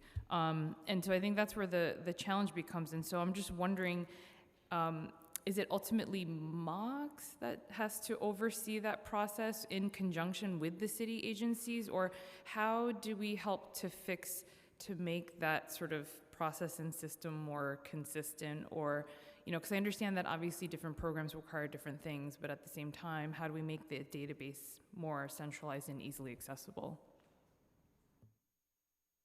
Thank you, Councilmember Lee. It's very helpful to have your background and the context to understand the question with which you're asking. And MOX, in partnership with MOFP, I think we are shared on the front that we want to make it easier for our human service providers to do business with the city, and really cutting through the bureaucracy and trying to standardize and streamline reporting requirements is something that's very high on our strategic initiatives. But to echo what my MOFP co-panelist is saying, different agencies have different needs and they serve different populations, so there will be some differences. But it's I think we share the load, and we're in partnership. Yeah, and I guess on our side as council members, so that we can go into the database and easily check that, because I know for one agency it could be this, but then how do we make sure that we're holding all the other agencies accountable? So is it through that sort of audit Vendex cap system, or how do you guys ensure that there's accountability there across the board, I would say? I certainly think that that's one of the tools. Okay. The other question I had, and thank you for your comment about the ACOs, because I think the challenge half the time is that there's a policy, but then the ACOs don't always know what's going on, and so they're telling us one thing even though we know that the policy is something else, and so that can be challenging, so it's good that you guys are doing that.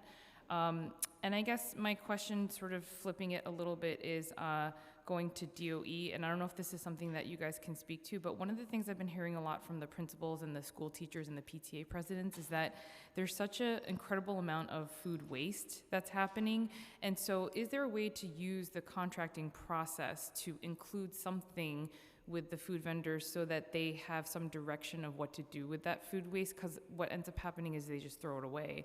So given how many meals we serve in the school system, I'm wondering what can be done about that?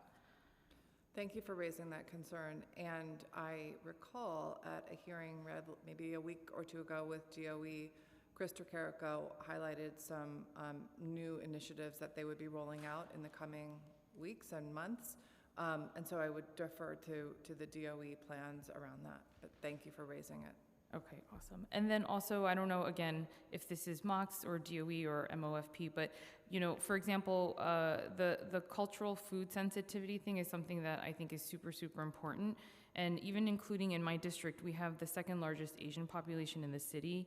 And so I'm just wondering, when it comes to the contracting, and this is something that we've been really wanting to see for years, and I don't know if it's been implemented across different city agencies, but similar to MWBEs and how you get awarded certain higher points, perhaps if you get, if you're an MWBE organization, can we add something like if you serve certain populations, and include that in the contracting RFP process, where if you serve certain populations with that cultural sensitivity and background, if you're able to achieve that, you get a certain higher score, or it's weighted differently or something. I don't know if there's a way to do that in MOCs or across the agencies?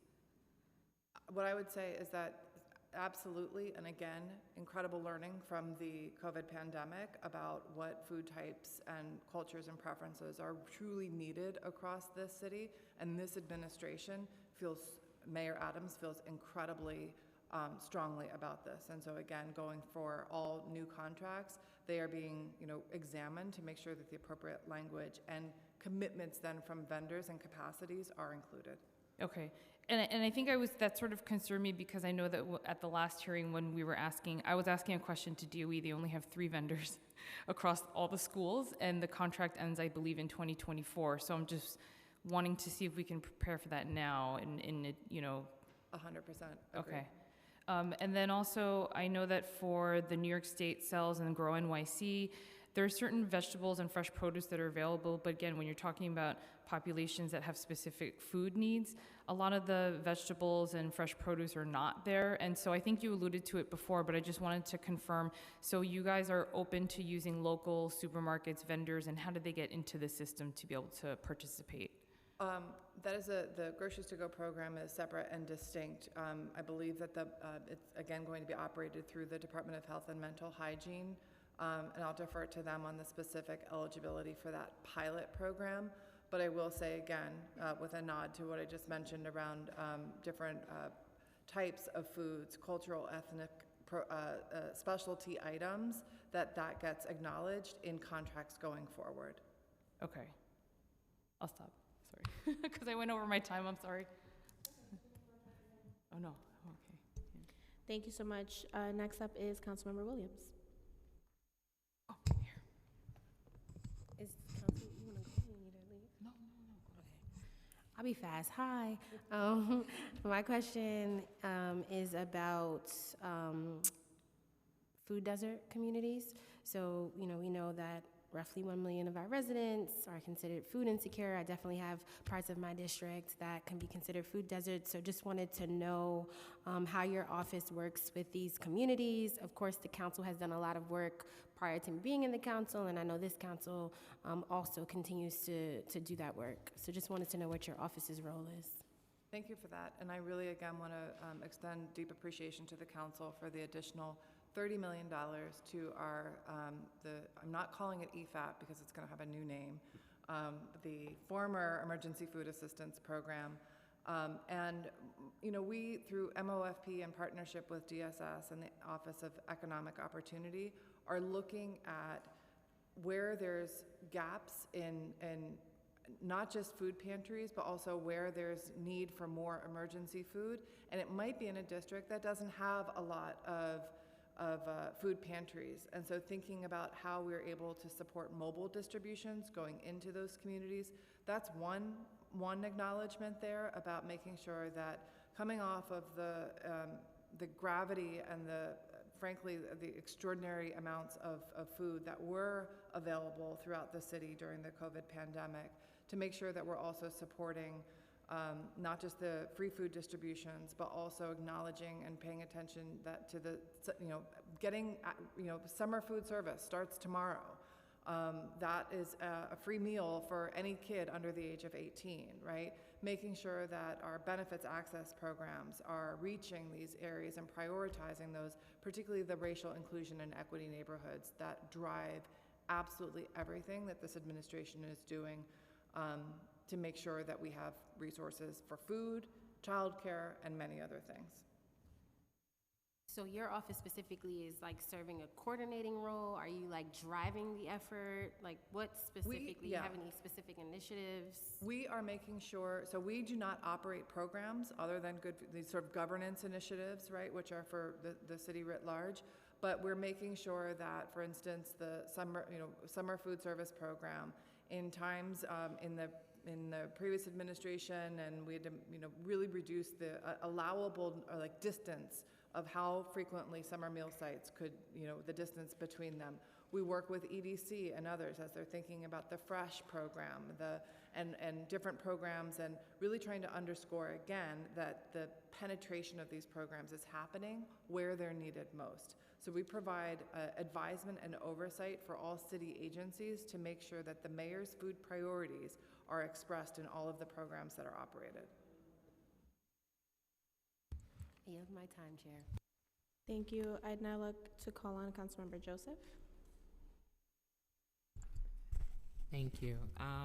Mine, of course, will be around schools because I had my hearing, and my students, they said the food was horrible. How do we change that? A lot of them are not for Vegan Friday. Maybe the approach should be different. And in your previous conversation, you said you were doing surveys, and I think we left the students out. We tend to give them stuff, but not make them part of the conversation. Thank you. I also have 2 students who, as of today, are in 5th and 3rd grade. And I hear a lot myself. And I also know that to operate 1,200 kitchens across the city is an enormous undertaking. And unfortunately, it's not, what's going on in schools is not comparable to others because of all different kinds of things, from equipment to size. My kids are in a very large school. It's very challenging for them to get the kind of service that they were used to in a 300-person public school. So these are all the factors that MOFP is working with DOE leadership on to make sure that school food becomes the model for the country, not just in terms of the meal provision, but also in the education that we're providing around food. So this is a lofty, long-term vision, but I share your experiences, and I'm committed to working with the Department of Education and the council on that. I know Chris also talked about farm to school. Is that something you're working on? Could you share a little bit more about that initiative? I mean, farm to school is very hard to define, but I do know that there are about just shy of 1,000 school gardens across the city. Again, making those connections, and even one school garden is very different than the next school garden and the next school garden, but making sure that there is not just a directory of where those are, but also trying to make the integration more and more to the local product, the New York State product that is coming into the school, that it's not just the Jamaican beef patty, but I know that we have apples, I know that we have carrots, I know that we have other items, and making sure that that can become connected and that kids have a pride around that. It is New York Pride after all, right? And so those are the kinds of things that, farm to school is everything about learning about the food that you're eating, to connecting how food is grown, and ultimately building those lifelong habits.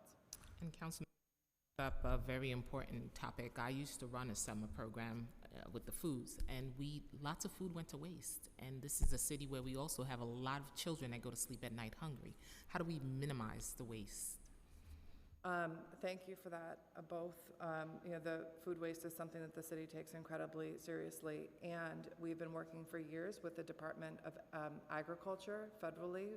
The school meal program is a federally authorized program, and we're looking to find ways in which we can, and I know DOE has a few ideas that they're exploring to be able to minimize that and also ensure that food that is able to be distributed elsewhere, where they're working to solve for that. Well, thank you, chairs. That was the end of my question. Thank you so much. I'd now like to call Councilmember Aviles. Good afternoon. Thank you, chairs, and thank you so much.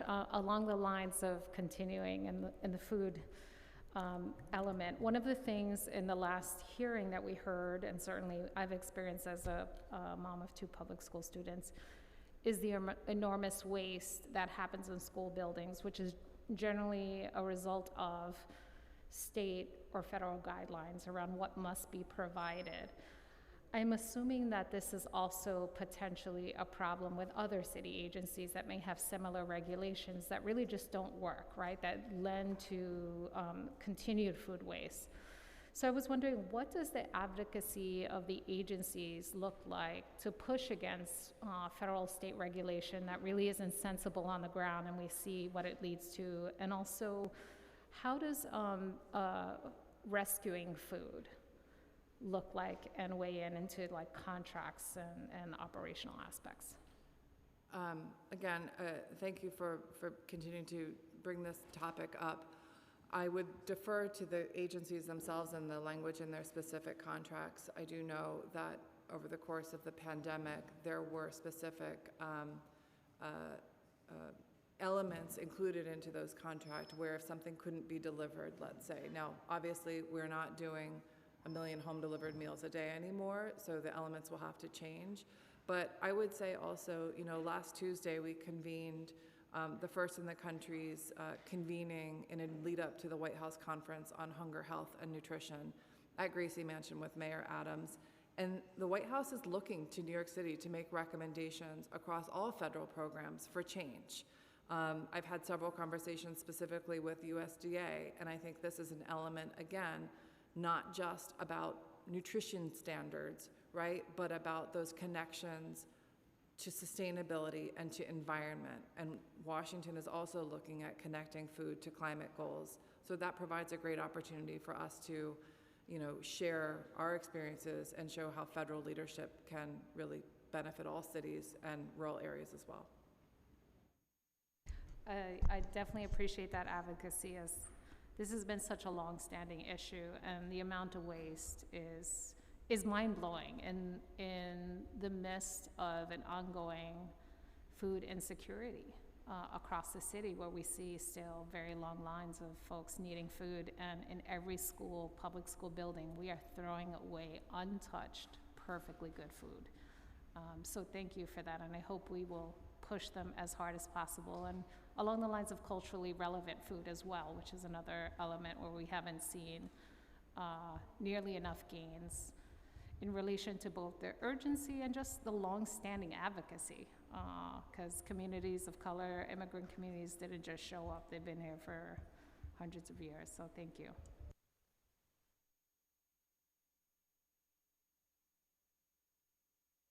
So one more question about the seniors, because maybe this is for DCAS, but right now, when you're running a center and you have to put your menu list months and months in advance, again, this is 20 years of discussion, it's really hard to substitute, blueberries when you had strawberries or whatever.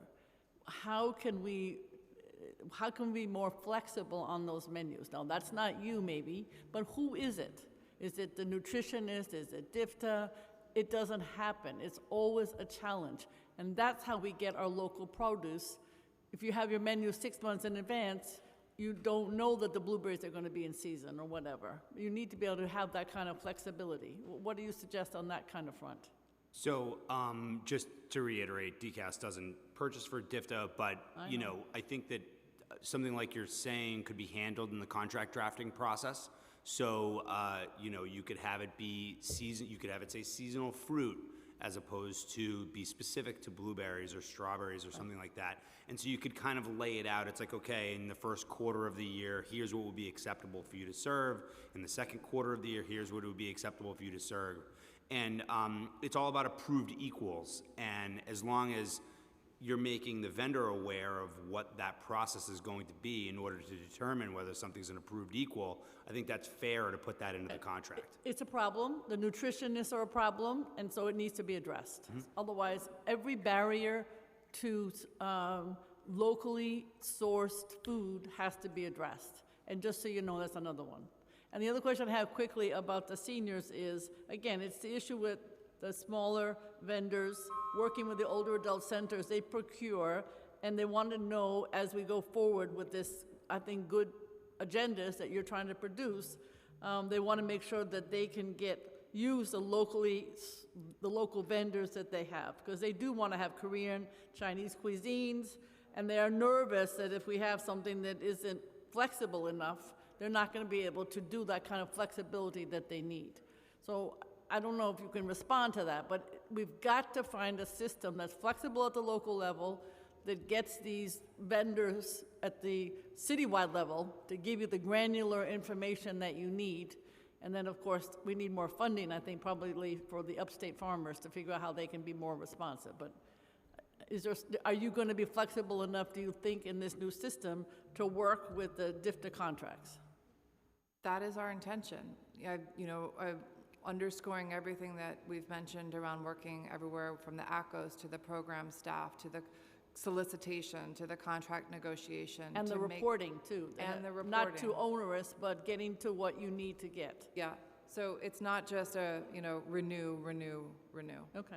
And then the other issue would be, as you do sustainable purchasing, what I call locally purchasing, but maybe good jobs more, will there be any kind of incentives for the companies to do that? Or is that something that they just have to do? I think those are, again, some of the conversations that we would love ideas on how to explore in partnership with the law department. Okay, all right, thank you very much. Can I ask a follow-up actually to what Gail just asked? No, I'm just kidding. Okay, yes. sorry. No, I'm just Okay. kidding, of course. I mean, so I think the question I would have as a vendor is, because I do think that at least DIFTA, from what I can tell, has been pretty flexible about allowing contractors to purchase from like the local supermarkets, but I think the bigger picture question I have is, how can we make it more cost effective for the vendors? Because when you go off to these one-off supermarkets, it's more costly, right? It's more expensive to do that. So I guess my question to you all is, how do you, which is sort of what I was asking before, but maybe not as eloquently, which is how do we include some of those more ethnic-specific supermarkets into that system so that there's bigger purchasing power there, so it's less expensive for the vendors when they buy that stuff, if that makes sense? I think I know exactly what you're asking, and again, it's creating different types of scopes for work that we don't have right now. And this is, if we're talking about pulling in different types of vendors, who's the applicant, and then it's sort of like, are they subs? So all of those different arrangements, I think it's, it's important to mention, I think it was you, council member, DOE has, it's not a long lead time, it's like 18 months. And so thinking now and planning now for what, if any, evolutions or changes we'll need, every agency needs that sort of visioning moment of like, what's working, what do we need to do, and is our current version of our contract gonna get us there? Thank you. I'd like to also acknowledge we've been joined by Councilmember Salamanca and Councilmember for the Day, Aiden. And I think, and I believe Chair Juan has one more follow-up. This is from Councilmember Nurse, who asked us to ask, for the record, is it possible to get a follow-up on whether Mofp is working with Black Farmers United and a Northeast Farmers of Color? So Black Farmers United and Northeast Farmers of Color, they're two advocacy groups that I think she would like to see. Thank you, Chair Juan. I actually think that there's a lot of activity in this space that I maybe defer to Director McKinsey to speak on. I'm familiar with the first organization, but the second, Northeast Farmers of Color. Farmers what? Okay, yes, Farmers of Color. I'm writing it down. Because in our food forward planning, we did engage with more than 300 different organizations and collectives. I don't want to speak definitively on this, and if we don't have a relationship, I would love to find that. Thank you, chairs, and to members of the administration. We will now turn to the public testimony portion of the hearing. For virtual panelists, we'd just like to remind everyone that we will be calling individuals one by one to testify, and we will be limiting public testimony today to 3 minutes. So please listen for your name to be called. Once the sergeant has started the timer, you can begin your testimony. Council members who have questions for a particular panelist should raise their hands, and council members who are attending virtually should use the Zoom raise hand function. Once your name is called, a member of our staff will unmute you, and the sergeant at arms will set the timer and give you the go-ahead to begin. Please wait for the sergeant to announce that you may begin before delivering your testimony. And I'll now turn it to the chair to announce the panelists. The first panelist we will hear from is Mayor Ulrich, and my apologies on the pronunciation, followed by Ripka Getachew. Starting time. Mayor's wonderful, just so you know.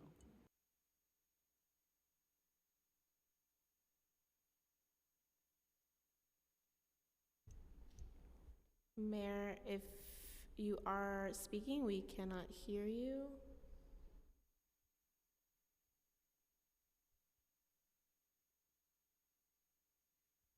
Okay, so while we wait, is she unmuted?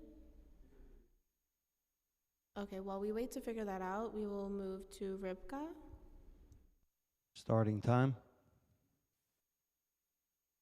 Hello, everyone. Chairperson Farias, Chairperson Wan, Chairperson Brewer, and members of the committee, thank you for the opportunity to testify today.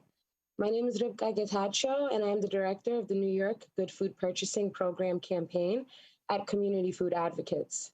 In my position, I've worked very closely with our city and with partners around the country who are actively implementing the Good Food Purchasing Program, which is why I'm here today to testify in support of Intro 517.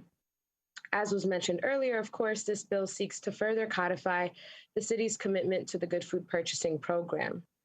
For context, the Good Food Purchasing Program is the first procurement tool and model of its kind that has been utilized in cities across the United States, from LA to Chicago to Boston and many others. As we've started to hear today, it provides a comprehensive set of tools, technical support, and resources to support public institutions in shifting towards a values-based procurement model. Quite simply, this program aims to, on one hand, hold large vendors accountable to better practices, while also ensuring that small and historically marginalized vendors like Black, Indigenous, and other POC farmers and food producers have more opportunities to contract with our public agencies.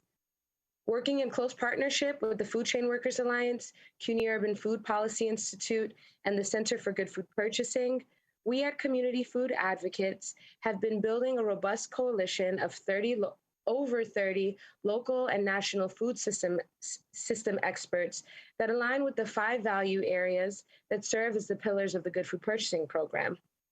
This was mentioned earlier at the top of the hearing, but I'll just flag them again. Those value areas are local economies, valued workforce, animal welfare, nutrition, and environmental sustainability. Many of the phenomenal experts in this coalition are lending their support to this bill today in the form of both verbal and or written testimony. Our city serves approximately 230 million meals a year across its public food serving agencies, a tremendous amount. And they collectively spend about $500 million annually on food. These agencies serve some of our most vulnerable and food insecure populations, including but not limited to, of course, senior citizens, students, those who are unhoused, incarcerated individuals, and those under medical care. This is why I think that the Good Food Purchasing Program, this is why I think of the Good Food Purchasing Program as a tool that in its true essence seeks to amplify the power of these communities who have historically had the least amount of say in determining their food realities. Time expired. We have the power to change this. Sorry, what was that? It was your time expiring. If you can wrap up in the next couple minutes. Okay, I'll wrap up quickly. Considering our city's tremendous purchasing power, New York City is especially primed and uniquely positioned to become a clear leader on the Good Food Purchasing Program in this country, taking a firm stance in declaring that good food relies on a values-driven food system, one that's ecologically and economically viable, sustainable, truly racially just and socially responsible, humane, safe, and teeming with nutritious and culturally relevant foods. We know that Mayor Adams has taken a clear stance on the Good Food Purchasing Program by signing Executive Order 8 in February of this year. It's important to lift up the work of the Mayor's Office of Food Policy and city agencies that have already begun implementing the Good Food Purchasing Program baseline reporting and action planning. We also recognize that the City Council codifying the Good Food Purchasing Program is essential and instrumental to the longevity and the durability of the city's commitment to GFPP, or the Good Food Purchasing Program, no matter a change in leadership. The New York City Good Food Purchasing Coalition has been leveraging our expertise to work with the administration and City Council to advance this program, the Good Food Purchasing Program. We look forward to working with you all in the City Council to ensure that we codify the strongest and most substantive policy, and our ongoing work with the Mayor's Office of Food Policy to support the most effective implementation of the Good Food Purchasing Program. We thank Speaker Adams and all of the other bill sponsors and all of you here today for your leadership on this introduction 517. I hope you'll all join us in the good food movement as we seek to push forward Intro Intro 517. I thank you all for your support today. Take care.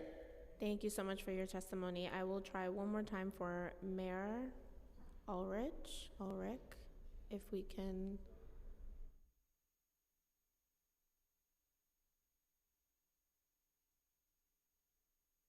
Is she unmuted? Okay, we're having some audio trouble. I will try again to come back to you, and we'll have someone reach out on the side. Next up for public testimony is Michelle Villagomez. Starting time. Good afternoon, everyone. My name is Michelle Villagomez. I'm the Senior Director for the ASPCA, the American Society for the Prevention of Cruelty to Animals. I thank you for the opportunity to speak in support of Intro 517, which would create a good food purchasing program, which we call GFPP in New York City. The ASPCA is a national partner to the GFPP. It provides a metric-based flexible framework to encourage large institutions to direct their buying power in allegiance with the 5 core values mentioned. We played a key role in crafting its animal welfare standards, and we support efforts around the country to incorporate good food purchasing principles into municipal institutional food sourcing practices. We've prioritized this work given the significant potential values-based food procurement has to improve the lives of nearly 10 billion land animals raised for meat, dairy, and eggs in the United States each year. This program offers a practical alternative to many of the welfare problems plaguing animals in today's conventional factory farming model, where animals are forced to endure conditions that are cruel and unnatural, such as highly intensive rearing, for example, being packed into housing facilities by the tens of thousands, or immobilized in cages and crates. There is little to no animal welfare oversight on most farms. There is no scheme in place for on-site inspections and auditing, which good food purchasing aims to add back into the food system. Public and consumer sentiment has increasingly turned against these practices in favor of higher welfare products. Public institutions, including schools, are wonderfully positioned to take up this call, serving as crucial partners in building a new and more humane food system. As such, we've given widespread adoption of institutional values-based food procurement. GFPP is being implemented by municipal governments and school districts across the country, including major cities like Los Angeles and Chicago, representing nearly $1 billion in food spending. This program offers 2 avenues for improving animal welfare. Institutions may opt to direct a percentage of their food dollars towards animal welfare certified products whose meaningfully higher standards are verified by independent on-farm audits. They can reduce their total volume of meat and eggs purchased by supplementing with plant-based alternatives. The most successful institutions will likely combine these strategies. If good food purchasing is enacted in New York City, either option will promote significant and critically needed improvements for animals in our food system while helping to build a robust regional food system that supports farmers producing more food humanely and sustainably and fairly, The ASPCA and the vast majority of New Yorkers believe all animals deserve respectful and compassionate treatment. The GFPP offers cities the opportunity to build on these sentiments by using their purchasing power to commit to standards that impact food production all the way down the line. With all of this in mind, the ASPCA respectfully asks the City Council to send an important message that food should not only be healthy, sustainable, and fair, but also ensure compassionate treatment of farm animals. We thank you for your time and consideration of Intro 517 and our coalition suggested amendments to strengthen the bill, which we have sent to the committee. Thank you so much, chairs and council members. Thank you so much. And I just want to say a reminder to my colleagues, if you have questions, please let us know or use the raise hand function if you are virtual. And for the additional testimony, to please stay within your time as close as you possibly can. 3rd time's a charm. Mayor, can we see if you... I'm here. Sorry about that. I had to run down the hall. We're just glad we can get you on. You can start. Starting time. I just want to talk a little bit about, economics for agriculture. So I hear a lot of very worthy opinion or, plans that New York City has for buying local, helping support local farmers. And that one of the other things that hasn't been mentioned is, supporting local farmers helps support open space. So enjoying those, rides upstate with all that open land. A lot of that is farmer owned, not just the pastures, but the woodlots and whatnot.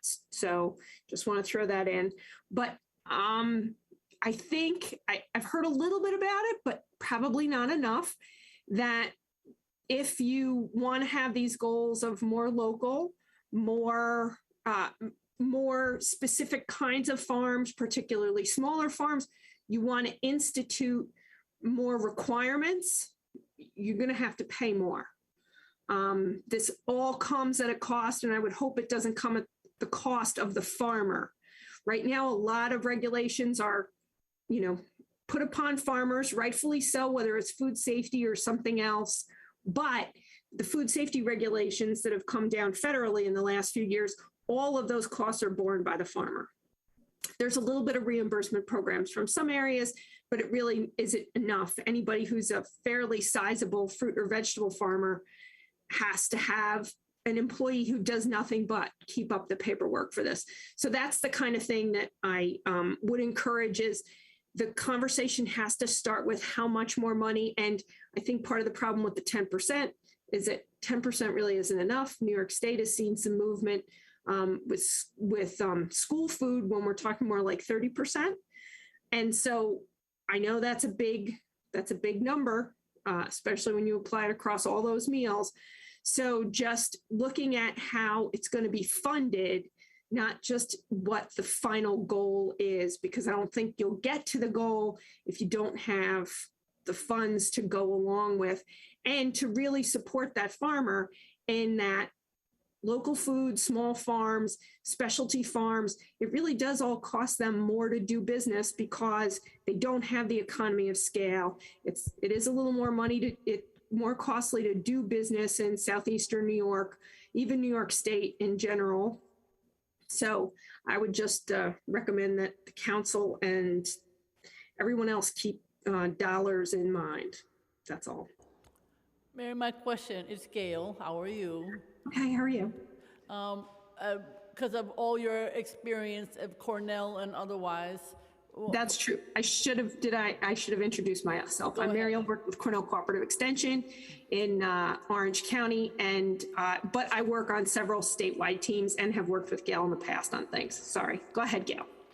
My question is, what kind of lead time, I know we discussed this, do you need if DOE is really going to buy from the farmers? And has that been discussed? Have you heard anything to the effect that New York City really is serious about buying in the kind of quantities that would be of assistance to your farmers? Have you heard any of those kinds of discussions? So we go back and forth, I think you mentioned 2011, so that'd be 11 years now, when you first came up to Orange County and we went on a little tour. So both DOE and DCAS have purchased locally. Gets a little hard for me to know exactly who's buying what, especially now with Nourish, and that Grow NYC does purchasing from a lot of local farmers and then does some of the, is the middleman for some. So I know there's some. I'm sure there could be more. I think the answer to your question in terms of timing depends on what we're talking about. Somebody mentioned blueberries earlier.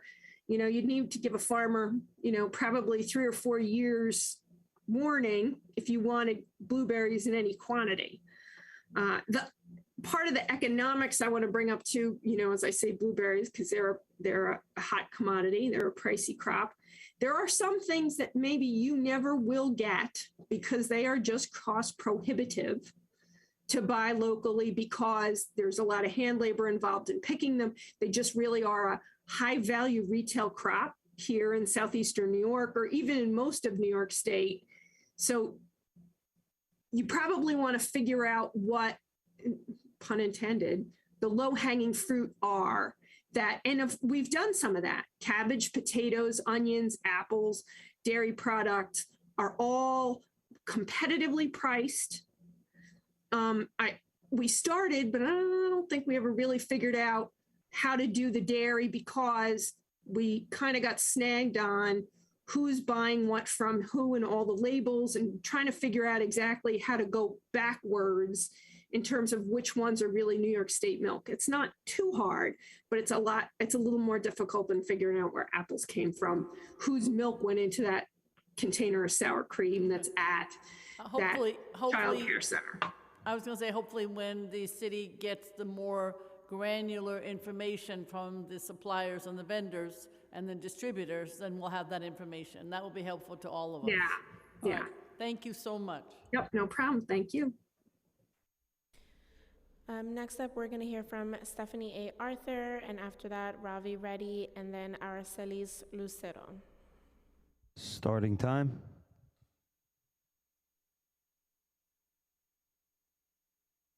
Sorry, good afternoon.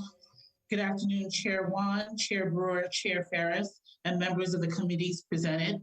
My name is Stephanie Arthur, and I am a policy and legislative coordinator at African Communities Together. And it's through ACT that I also work with the Language Access Collaborative, which is comprised of our partners, Asian American Federation, New York Immigration Coalition, MASA, and Empire Justice. On behalf of ACT, I would like to first applaud and thank the Council for their major accomplishment in passing the recent budget that would allocate funding for the implementation of language access services through both a community interpreter bank and community-led worker cooperatives. Specifically, we'd like to thank Councilmember Wan for your passion, your advocacy, and your leadership in ensuring that the most vulnerable in our communities can access resources that would help them navigate their quality of life responsibilities confidently and securely. ACT is very pleased to assist the Council as they consider an implementation approach to language access services by first creating the preferred vendor list, which is through the introduction of 136.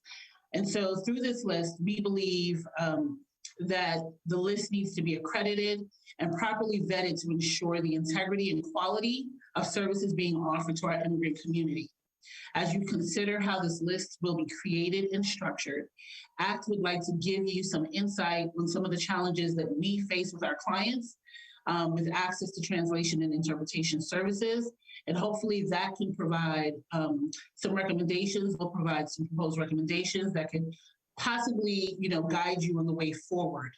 And so first, our community members face challenges in finding reputable and experienced interpreters who possess the range of African languages spoken within the African community other than French. Our office often receives calls from our new immigrant members who are unable to access city services because they are not able to communicate with city agencies in their preferred language and dialect. We are proposing that vendors who may provide services offer a variety of the most spoken African dialects and languages. And we can provide that, after this testimony in some data points. Second, we are aware that we're aware that both city agencies and city-funded nonprofits depend heavily on telephonic interpretation services, which face significant issues of availability, quality, and cost. Telephonic interpretation has been less desirable than in-person interpretation for establishing trust and rapport with our clients, as well as with the interpreters. Time expired. In high-stake matters like deportation cases. What we're finding is that telephonic interpreters cost a lot, but also the problem is that they do not speak the nuanced languages within the African community. So someone from the Francophone community, the assumption is that they only speak French, but their preferred language may be one of the most nuanced languages like Mandingo, Bambara, Wolof. And so they can't trust that what they're communicating is accurately being understood and accurately being then communicated to the resource provider, right? And so we are asking and proposing that the vendors that are doing the telephonic interpreting also possess kind of the variety of languages spoken within the African community. So lastly, and I'll close by saying that while these issues are particularly acute in relation to the immigration legal services, what we find is that they do cut across city-funded services elsewhere, like obviously the DOE, housing, and other social service needs. And so we are in support of the Introduction 136 and finding a preferred vendor list that is vetted, that has the resources and the capacity to manage the variety of languages within the African community, that has, a data resource where they can accurately collect data, recruit, train, and be able to manage privacy standards and compliance standards within the community protecting the information. So we thank you again for the time. Thank you for allowing me to speak, and have a great day. Thank you so much. Ravi Reddy. Starting time. Thank you so much. I want to thank Chairs Juan, Farias, and Brewer, and the council members of the committees for holding this hearing and giving the Asian American Federation the opportunity to testify on the language access needs of our community. My name is Ravi Reddy, the Associate Director of Advocacy and Policy at AAF, where we proudly represent the collective voice of more than 70 member nonprofits serving 1.5 million Asian New Yorkers.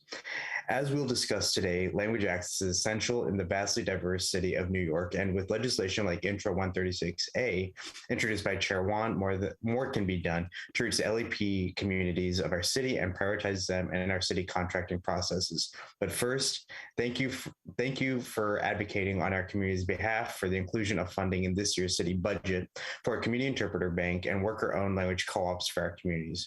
With these proposals, we will see the payoff in multiple ways, from providing employment opportunities in our immigrant communities to relieving strains on existing CBO capacity to providing interpretation to addressing the serious gap in quality language interpretation for the communities that need it the most. When it comes to immigration, Asian community members have consistently been unable to navigate complex citizenship processes that are language limited.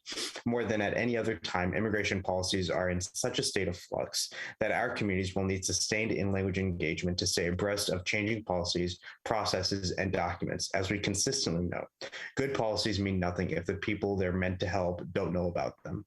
And with our community in the midst of a mental health crisis, mental health service delivery in the city's most diverse community is notoriously difficult but very urgent.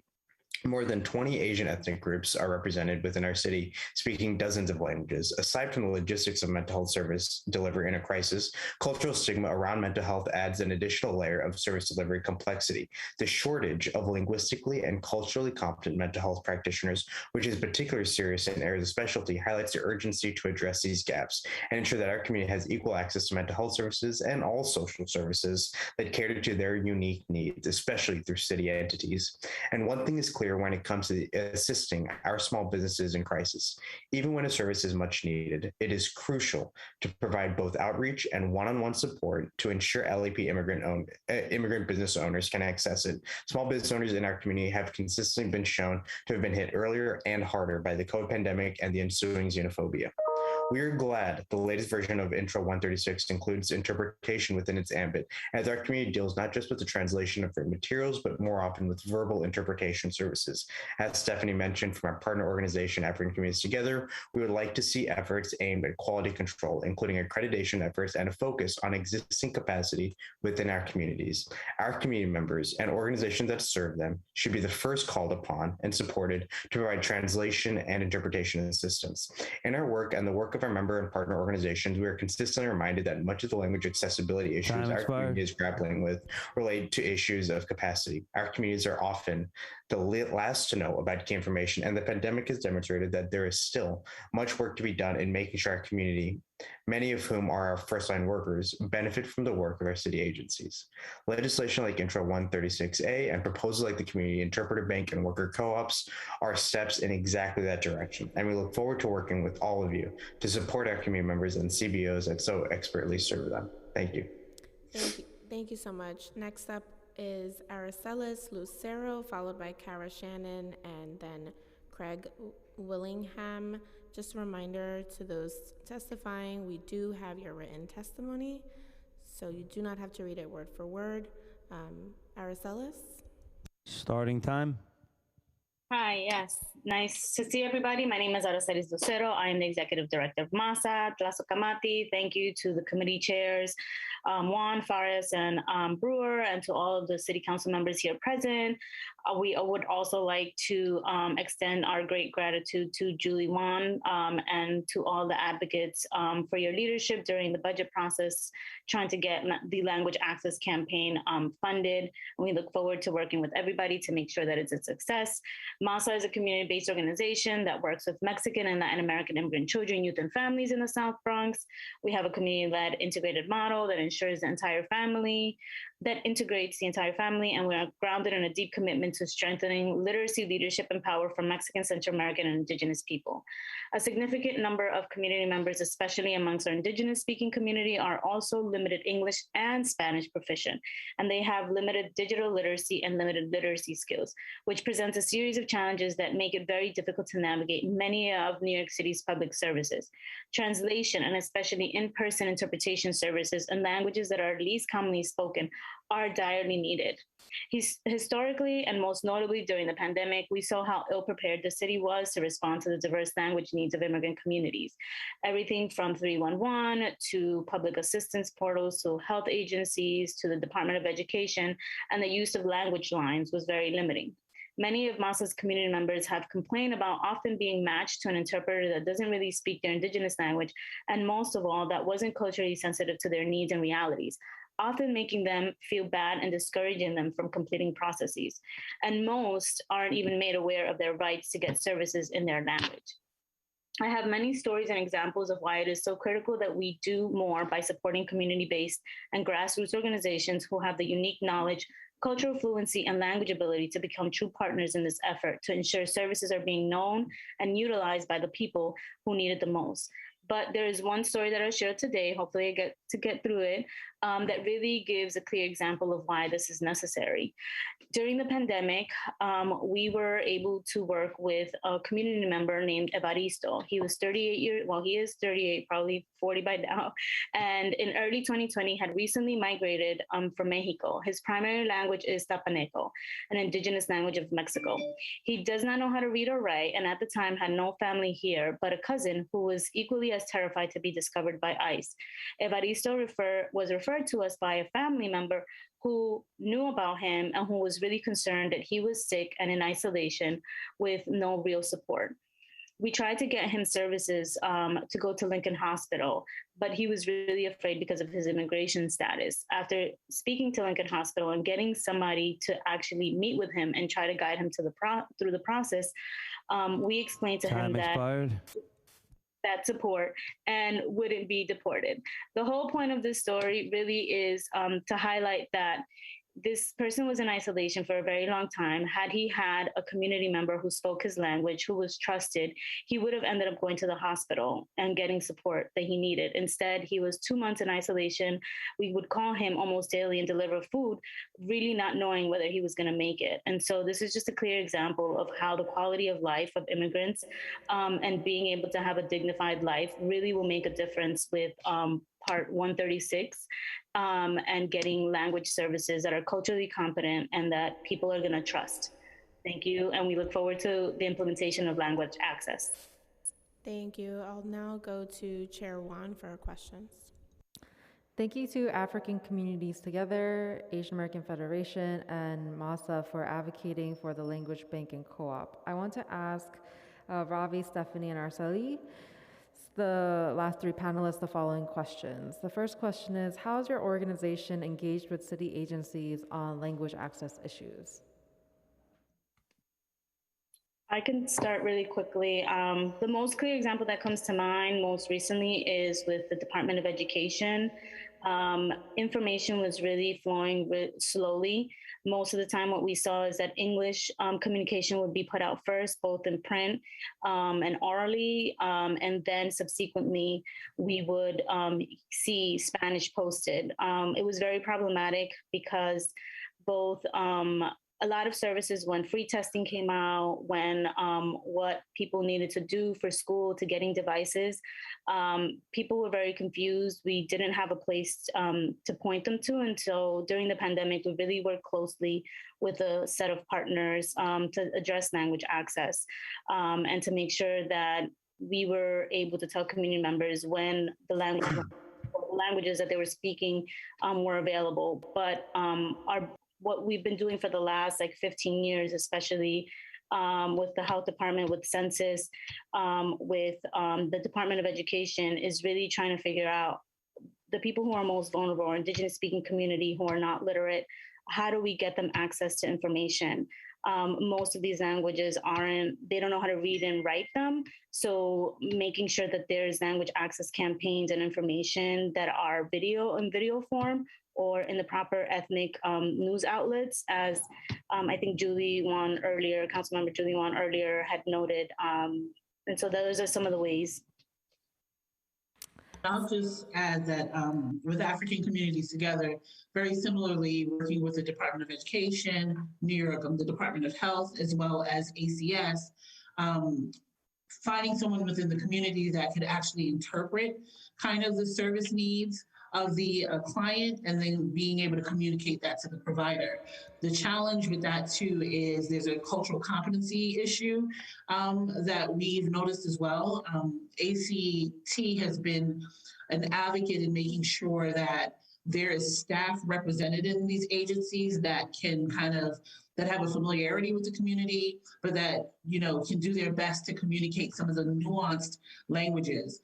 But also ACT has worked with African media to be able to get a representative from these agencies in those spaces to be then able to communicate, whether it's through a podcast, whether it's through, FM radio, what new policies are coming down the chain of some of these agencies. And then obviously from the other end, uplifting kind of the concerns of clients and people in the community. And I think Robbie Reddy on behalf of Asian American Federation, similar to what ourselves and Stephanie said, it really is hard to pull up specific examples because we can't talk about language access. We can't talk about any of our issue areas without talking about language access first. Our seniors working group is working with, our seniors working group consisting of 12 community-based organizations, Asian-led, Asian-serving senior service providers are working with the Department for the Aging to make sure that we're getting language accessible, culturally competent services to our seniors. But across all of our issue areas, we're seeing that the primary focal point of our work is in making sure that city agencies see our Asian-led, Asian-serving organizations as partners, as experts already doing the culturally competent, language-accessible work on the ground, whether that's our senior service organizations comprising our senior working group, or the mental health providers, many of whom are highlighted in our recently put together mental health database at mhd.aafederation.org. Or, if it comes to our programmatic work, our small business teams are doing incredible work with SBS and a number of different agencies, making sure that we're getting culturally competent and we're getting culturally competent and language accessible resources to small business owners. And one thing we're learning is that, especially in our work with agencies across these issue areas, it's not just making sure that it's language accessible, but in crisis, it's also making sure it's of quality and that it's timely. And more often than not, what we've seen in a number of different issue areas is that those have been mutually exclusive asks. We can get it quickly, but we can't get it high quality. We can get it high quality, but it'll take more time. And a lot of our work across these issue areas is showing that so much of the work is already being done. We just need support from the city, or we need them to be recognized. And I think that's where some of this legislation can go a very long way. Thank you. My last question for the three panelists is describe the issues or limitations of telephonic interpretations currently provided by the city, colloquially referred to as the language line.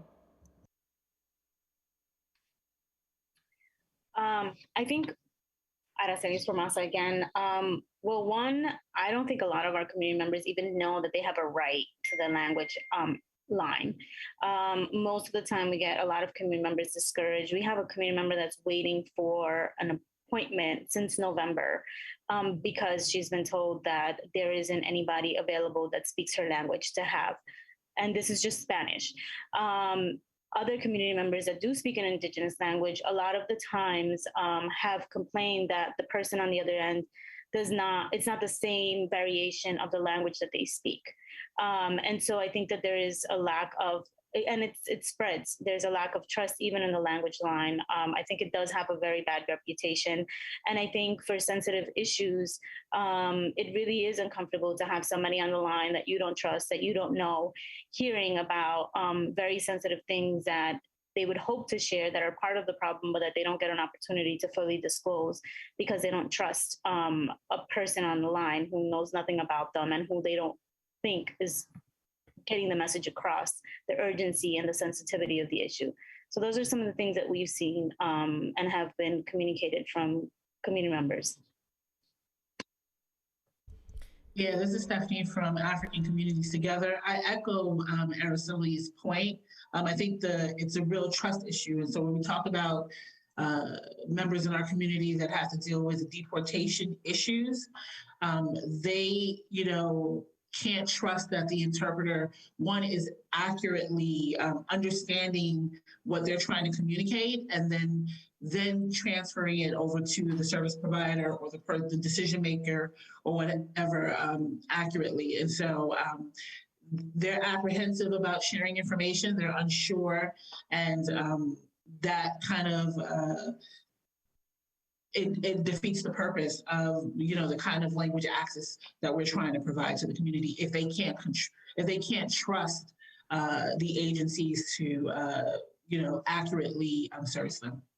And to put an exclamation point on what's already been said, we're working in coalition representing communities that are incredibly diverse, even amongst communities that have similar languages but different dialects. These are specificities that are only really well understood, expertly understood by people within our community. So when we have community members being asked to call the language line, there isn't an element of trust there that exists with the community-based organizations they would go to anyways for these services if they were being provided by our organizations. There is an element of trust that already exists within our communities, but it's made redundant when our community members who are already isolated are being asked to call into some hotline with someone they don't even know, possibly linking them to someone who doesn't speak the right language in a crisis situation. So it all exasperates one incident after the other, that there is a lack of trust, and then it is almost impossible to ask any company or contractor to provide all the languages that represent the diversity of the city, much less the Asian community or the Latinx community or the African community, whereas all that expertise is already in our communities, whether it's their community-based organizations or individual community members. So, to underline what's already been said, the lack of trust is just a function of experience, that there are so many smaller languages that aren't represented that we couldn't possibly expect to be represented in a hotline. So yeah, that's Thank you us. so much. I look forward to working with you to see this come to fruition this year. Thank you. Next up is Kara Shannon. Starting time. Hi everyone, my name is Kara Shannon. I am the Director of Farm Animal Welfare Policy at the ASPCA, and I was joining today just in case there were any technical questions about the animal welfare standards that my lovely colleague Michelle couldn't answer. And since there weren't any, and you've already heard the ASPCA's testimony and support, I could just cede my time right back. Thank you. Wow, rock star. Thank you so much. Craig Willingham. Starting time.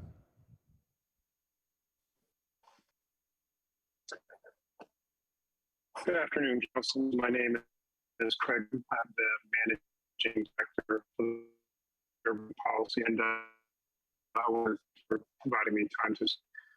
Today's hearing is meant to explore codifying through Intro 517 the city's commitment to using the Good Food Purchasing Program framework for citywide food procurement, a move that actually to enable New York City significant progress in reducing the need of public dollars to purchase the city's food. We support Intro 517 and want to highlight key factors that we believe the council should consider as it seeks to improve New York City's approach to food procurement. The first being the city should prioritize building partnerships with organizations invested in the 5 GFPP value categories in order to help provide oversight and input and to ensure that the policy is making substantive progress in changing the procurement practices for the better. Second, providing opportunities for input from city agencies on the implementation of this policy to identify specific strategies for better aligning with existing and related policies.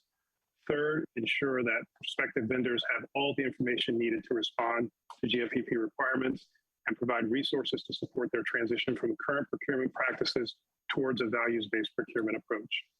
Fourth, make clear that the city's meaningful progress on each of the GFPP 5 value categories should be the goal, not a piecemeal implementation that organically defaults to unequal progress within categories.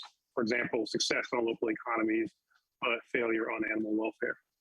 Fifth, develop a tracking system to monitor procurement to continually assess alignment with values-based purchasing models. And last but not least, sixth, explore the possibility of a centralized institutional food procurement system. The CUNY Urban Policy Institute offers its academic expertise and research capacities to assist the City Council and the Mayor's Office of Food Policy in ensuring that values-based procurement has in fact taken root and grown in New York City. And so we can celebrate our accomplishments and set new, even more ambitious goals for the coming years. Thank you. Thank you so much. Our final testimony will be from Suzanne Adderley. Starting time. Good afternoon. Thank you for the opportunity to address you today about the Good Food Purchasing Program. I am the co-director of the Food Chain Workers Alliance, a national coalition of 34 food worker organizations throughout the food economy. Many of our member organizations are located in the New York City and New York State area. And we have been proponents of the Good Food Purchasing Program, or GFPP for short, for the last decade, working to pass similar policies in cities and counties across the country. And we believe that these policies will allow localities to use the power of public procurement to protect workers in the food economy. Food workers, and the majority who come from Black, Indigenous, Latinx, and immigrant communities, are the lowest paid and most food insecure of any other workforce in the US, and are disproportionately impacted by health and safety violations and unfair labor practices in our corporate food system. Our public dollars can and should fund a food procurement system that supports farms and food businesses, that pay fair wages, provide safe working conditions, and do not retaliate against workers when they exercise their right to organize. And that's why we support the New York City Council's adoption of the Good Food Purchasing Program. It has emerged as a way to shift our public supply chain towards better conditions for workers. The Food Chain Workers Alliance helped develop the Good Food Purchasing Program in 2012, and since then has provided direct support to community leaders working with their local institutions to adopt the program in cities and counties around the country. When we began our work here in New York City with our fellow coalition partners in 2016 to work closely with city leadership in building a strong foundation for values-based procurement. We believe that New York City agencies should be able to reserve the right to reject, bid, and cut contracts for those suppliers who fail to comply with the standards you intend to put forth, and particularly those vendors who violate fundamental labor laws. We also believe that bidders should be encouraged to provide their sourcing data so that agencies as well as the public are aware of where our food is coming from and can support implementation from an informed position. We really appreciate your leadership in taking this critical step for formal adoption. Thank you very much. Thank you so much for everyone that stood at today's hearing to testify, and for the administration to come and give us all of their remarks and answer our questions. I'd like to see if my colleagues would like to have any final statements. I want to say thank you to both council members, Arias and Juan, and the staff, and just to say from the Oversight and Investigations perspective and my long history, I definitely support 517, but the portion that I am adamant about is the city of New York, in order to save the farmers and save our lives in New York, absolutely have to find a way that the food that our agency clients and guests and customers eat is fresh, wholesome, nutritious, and it has to come from locally based enterprises, farms and businesses. Thank you very much. Thank you so much, and this hearing is adjourned at 3:54.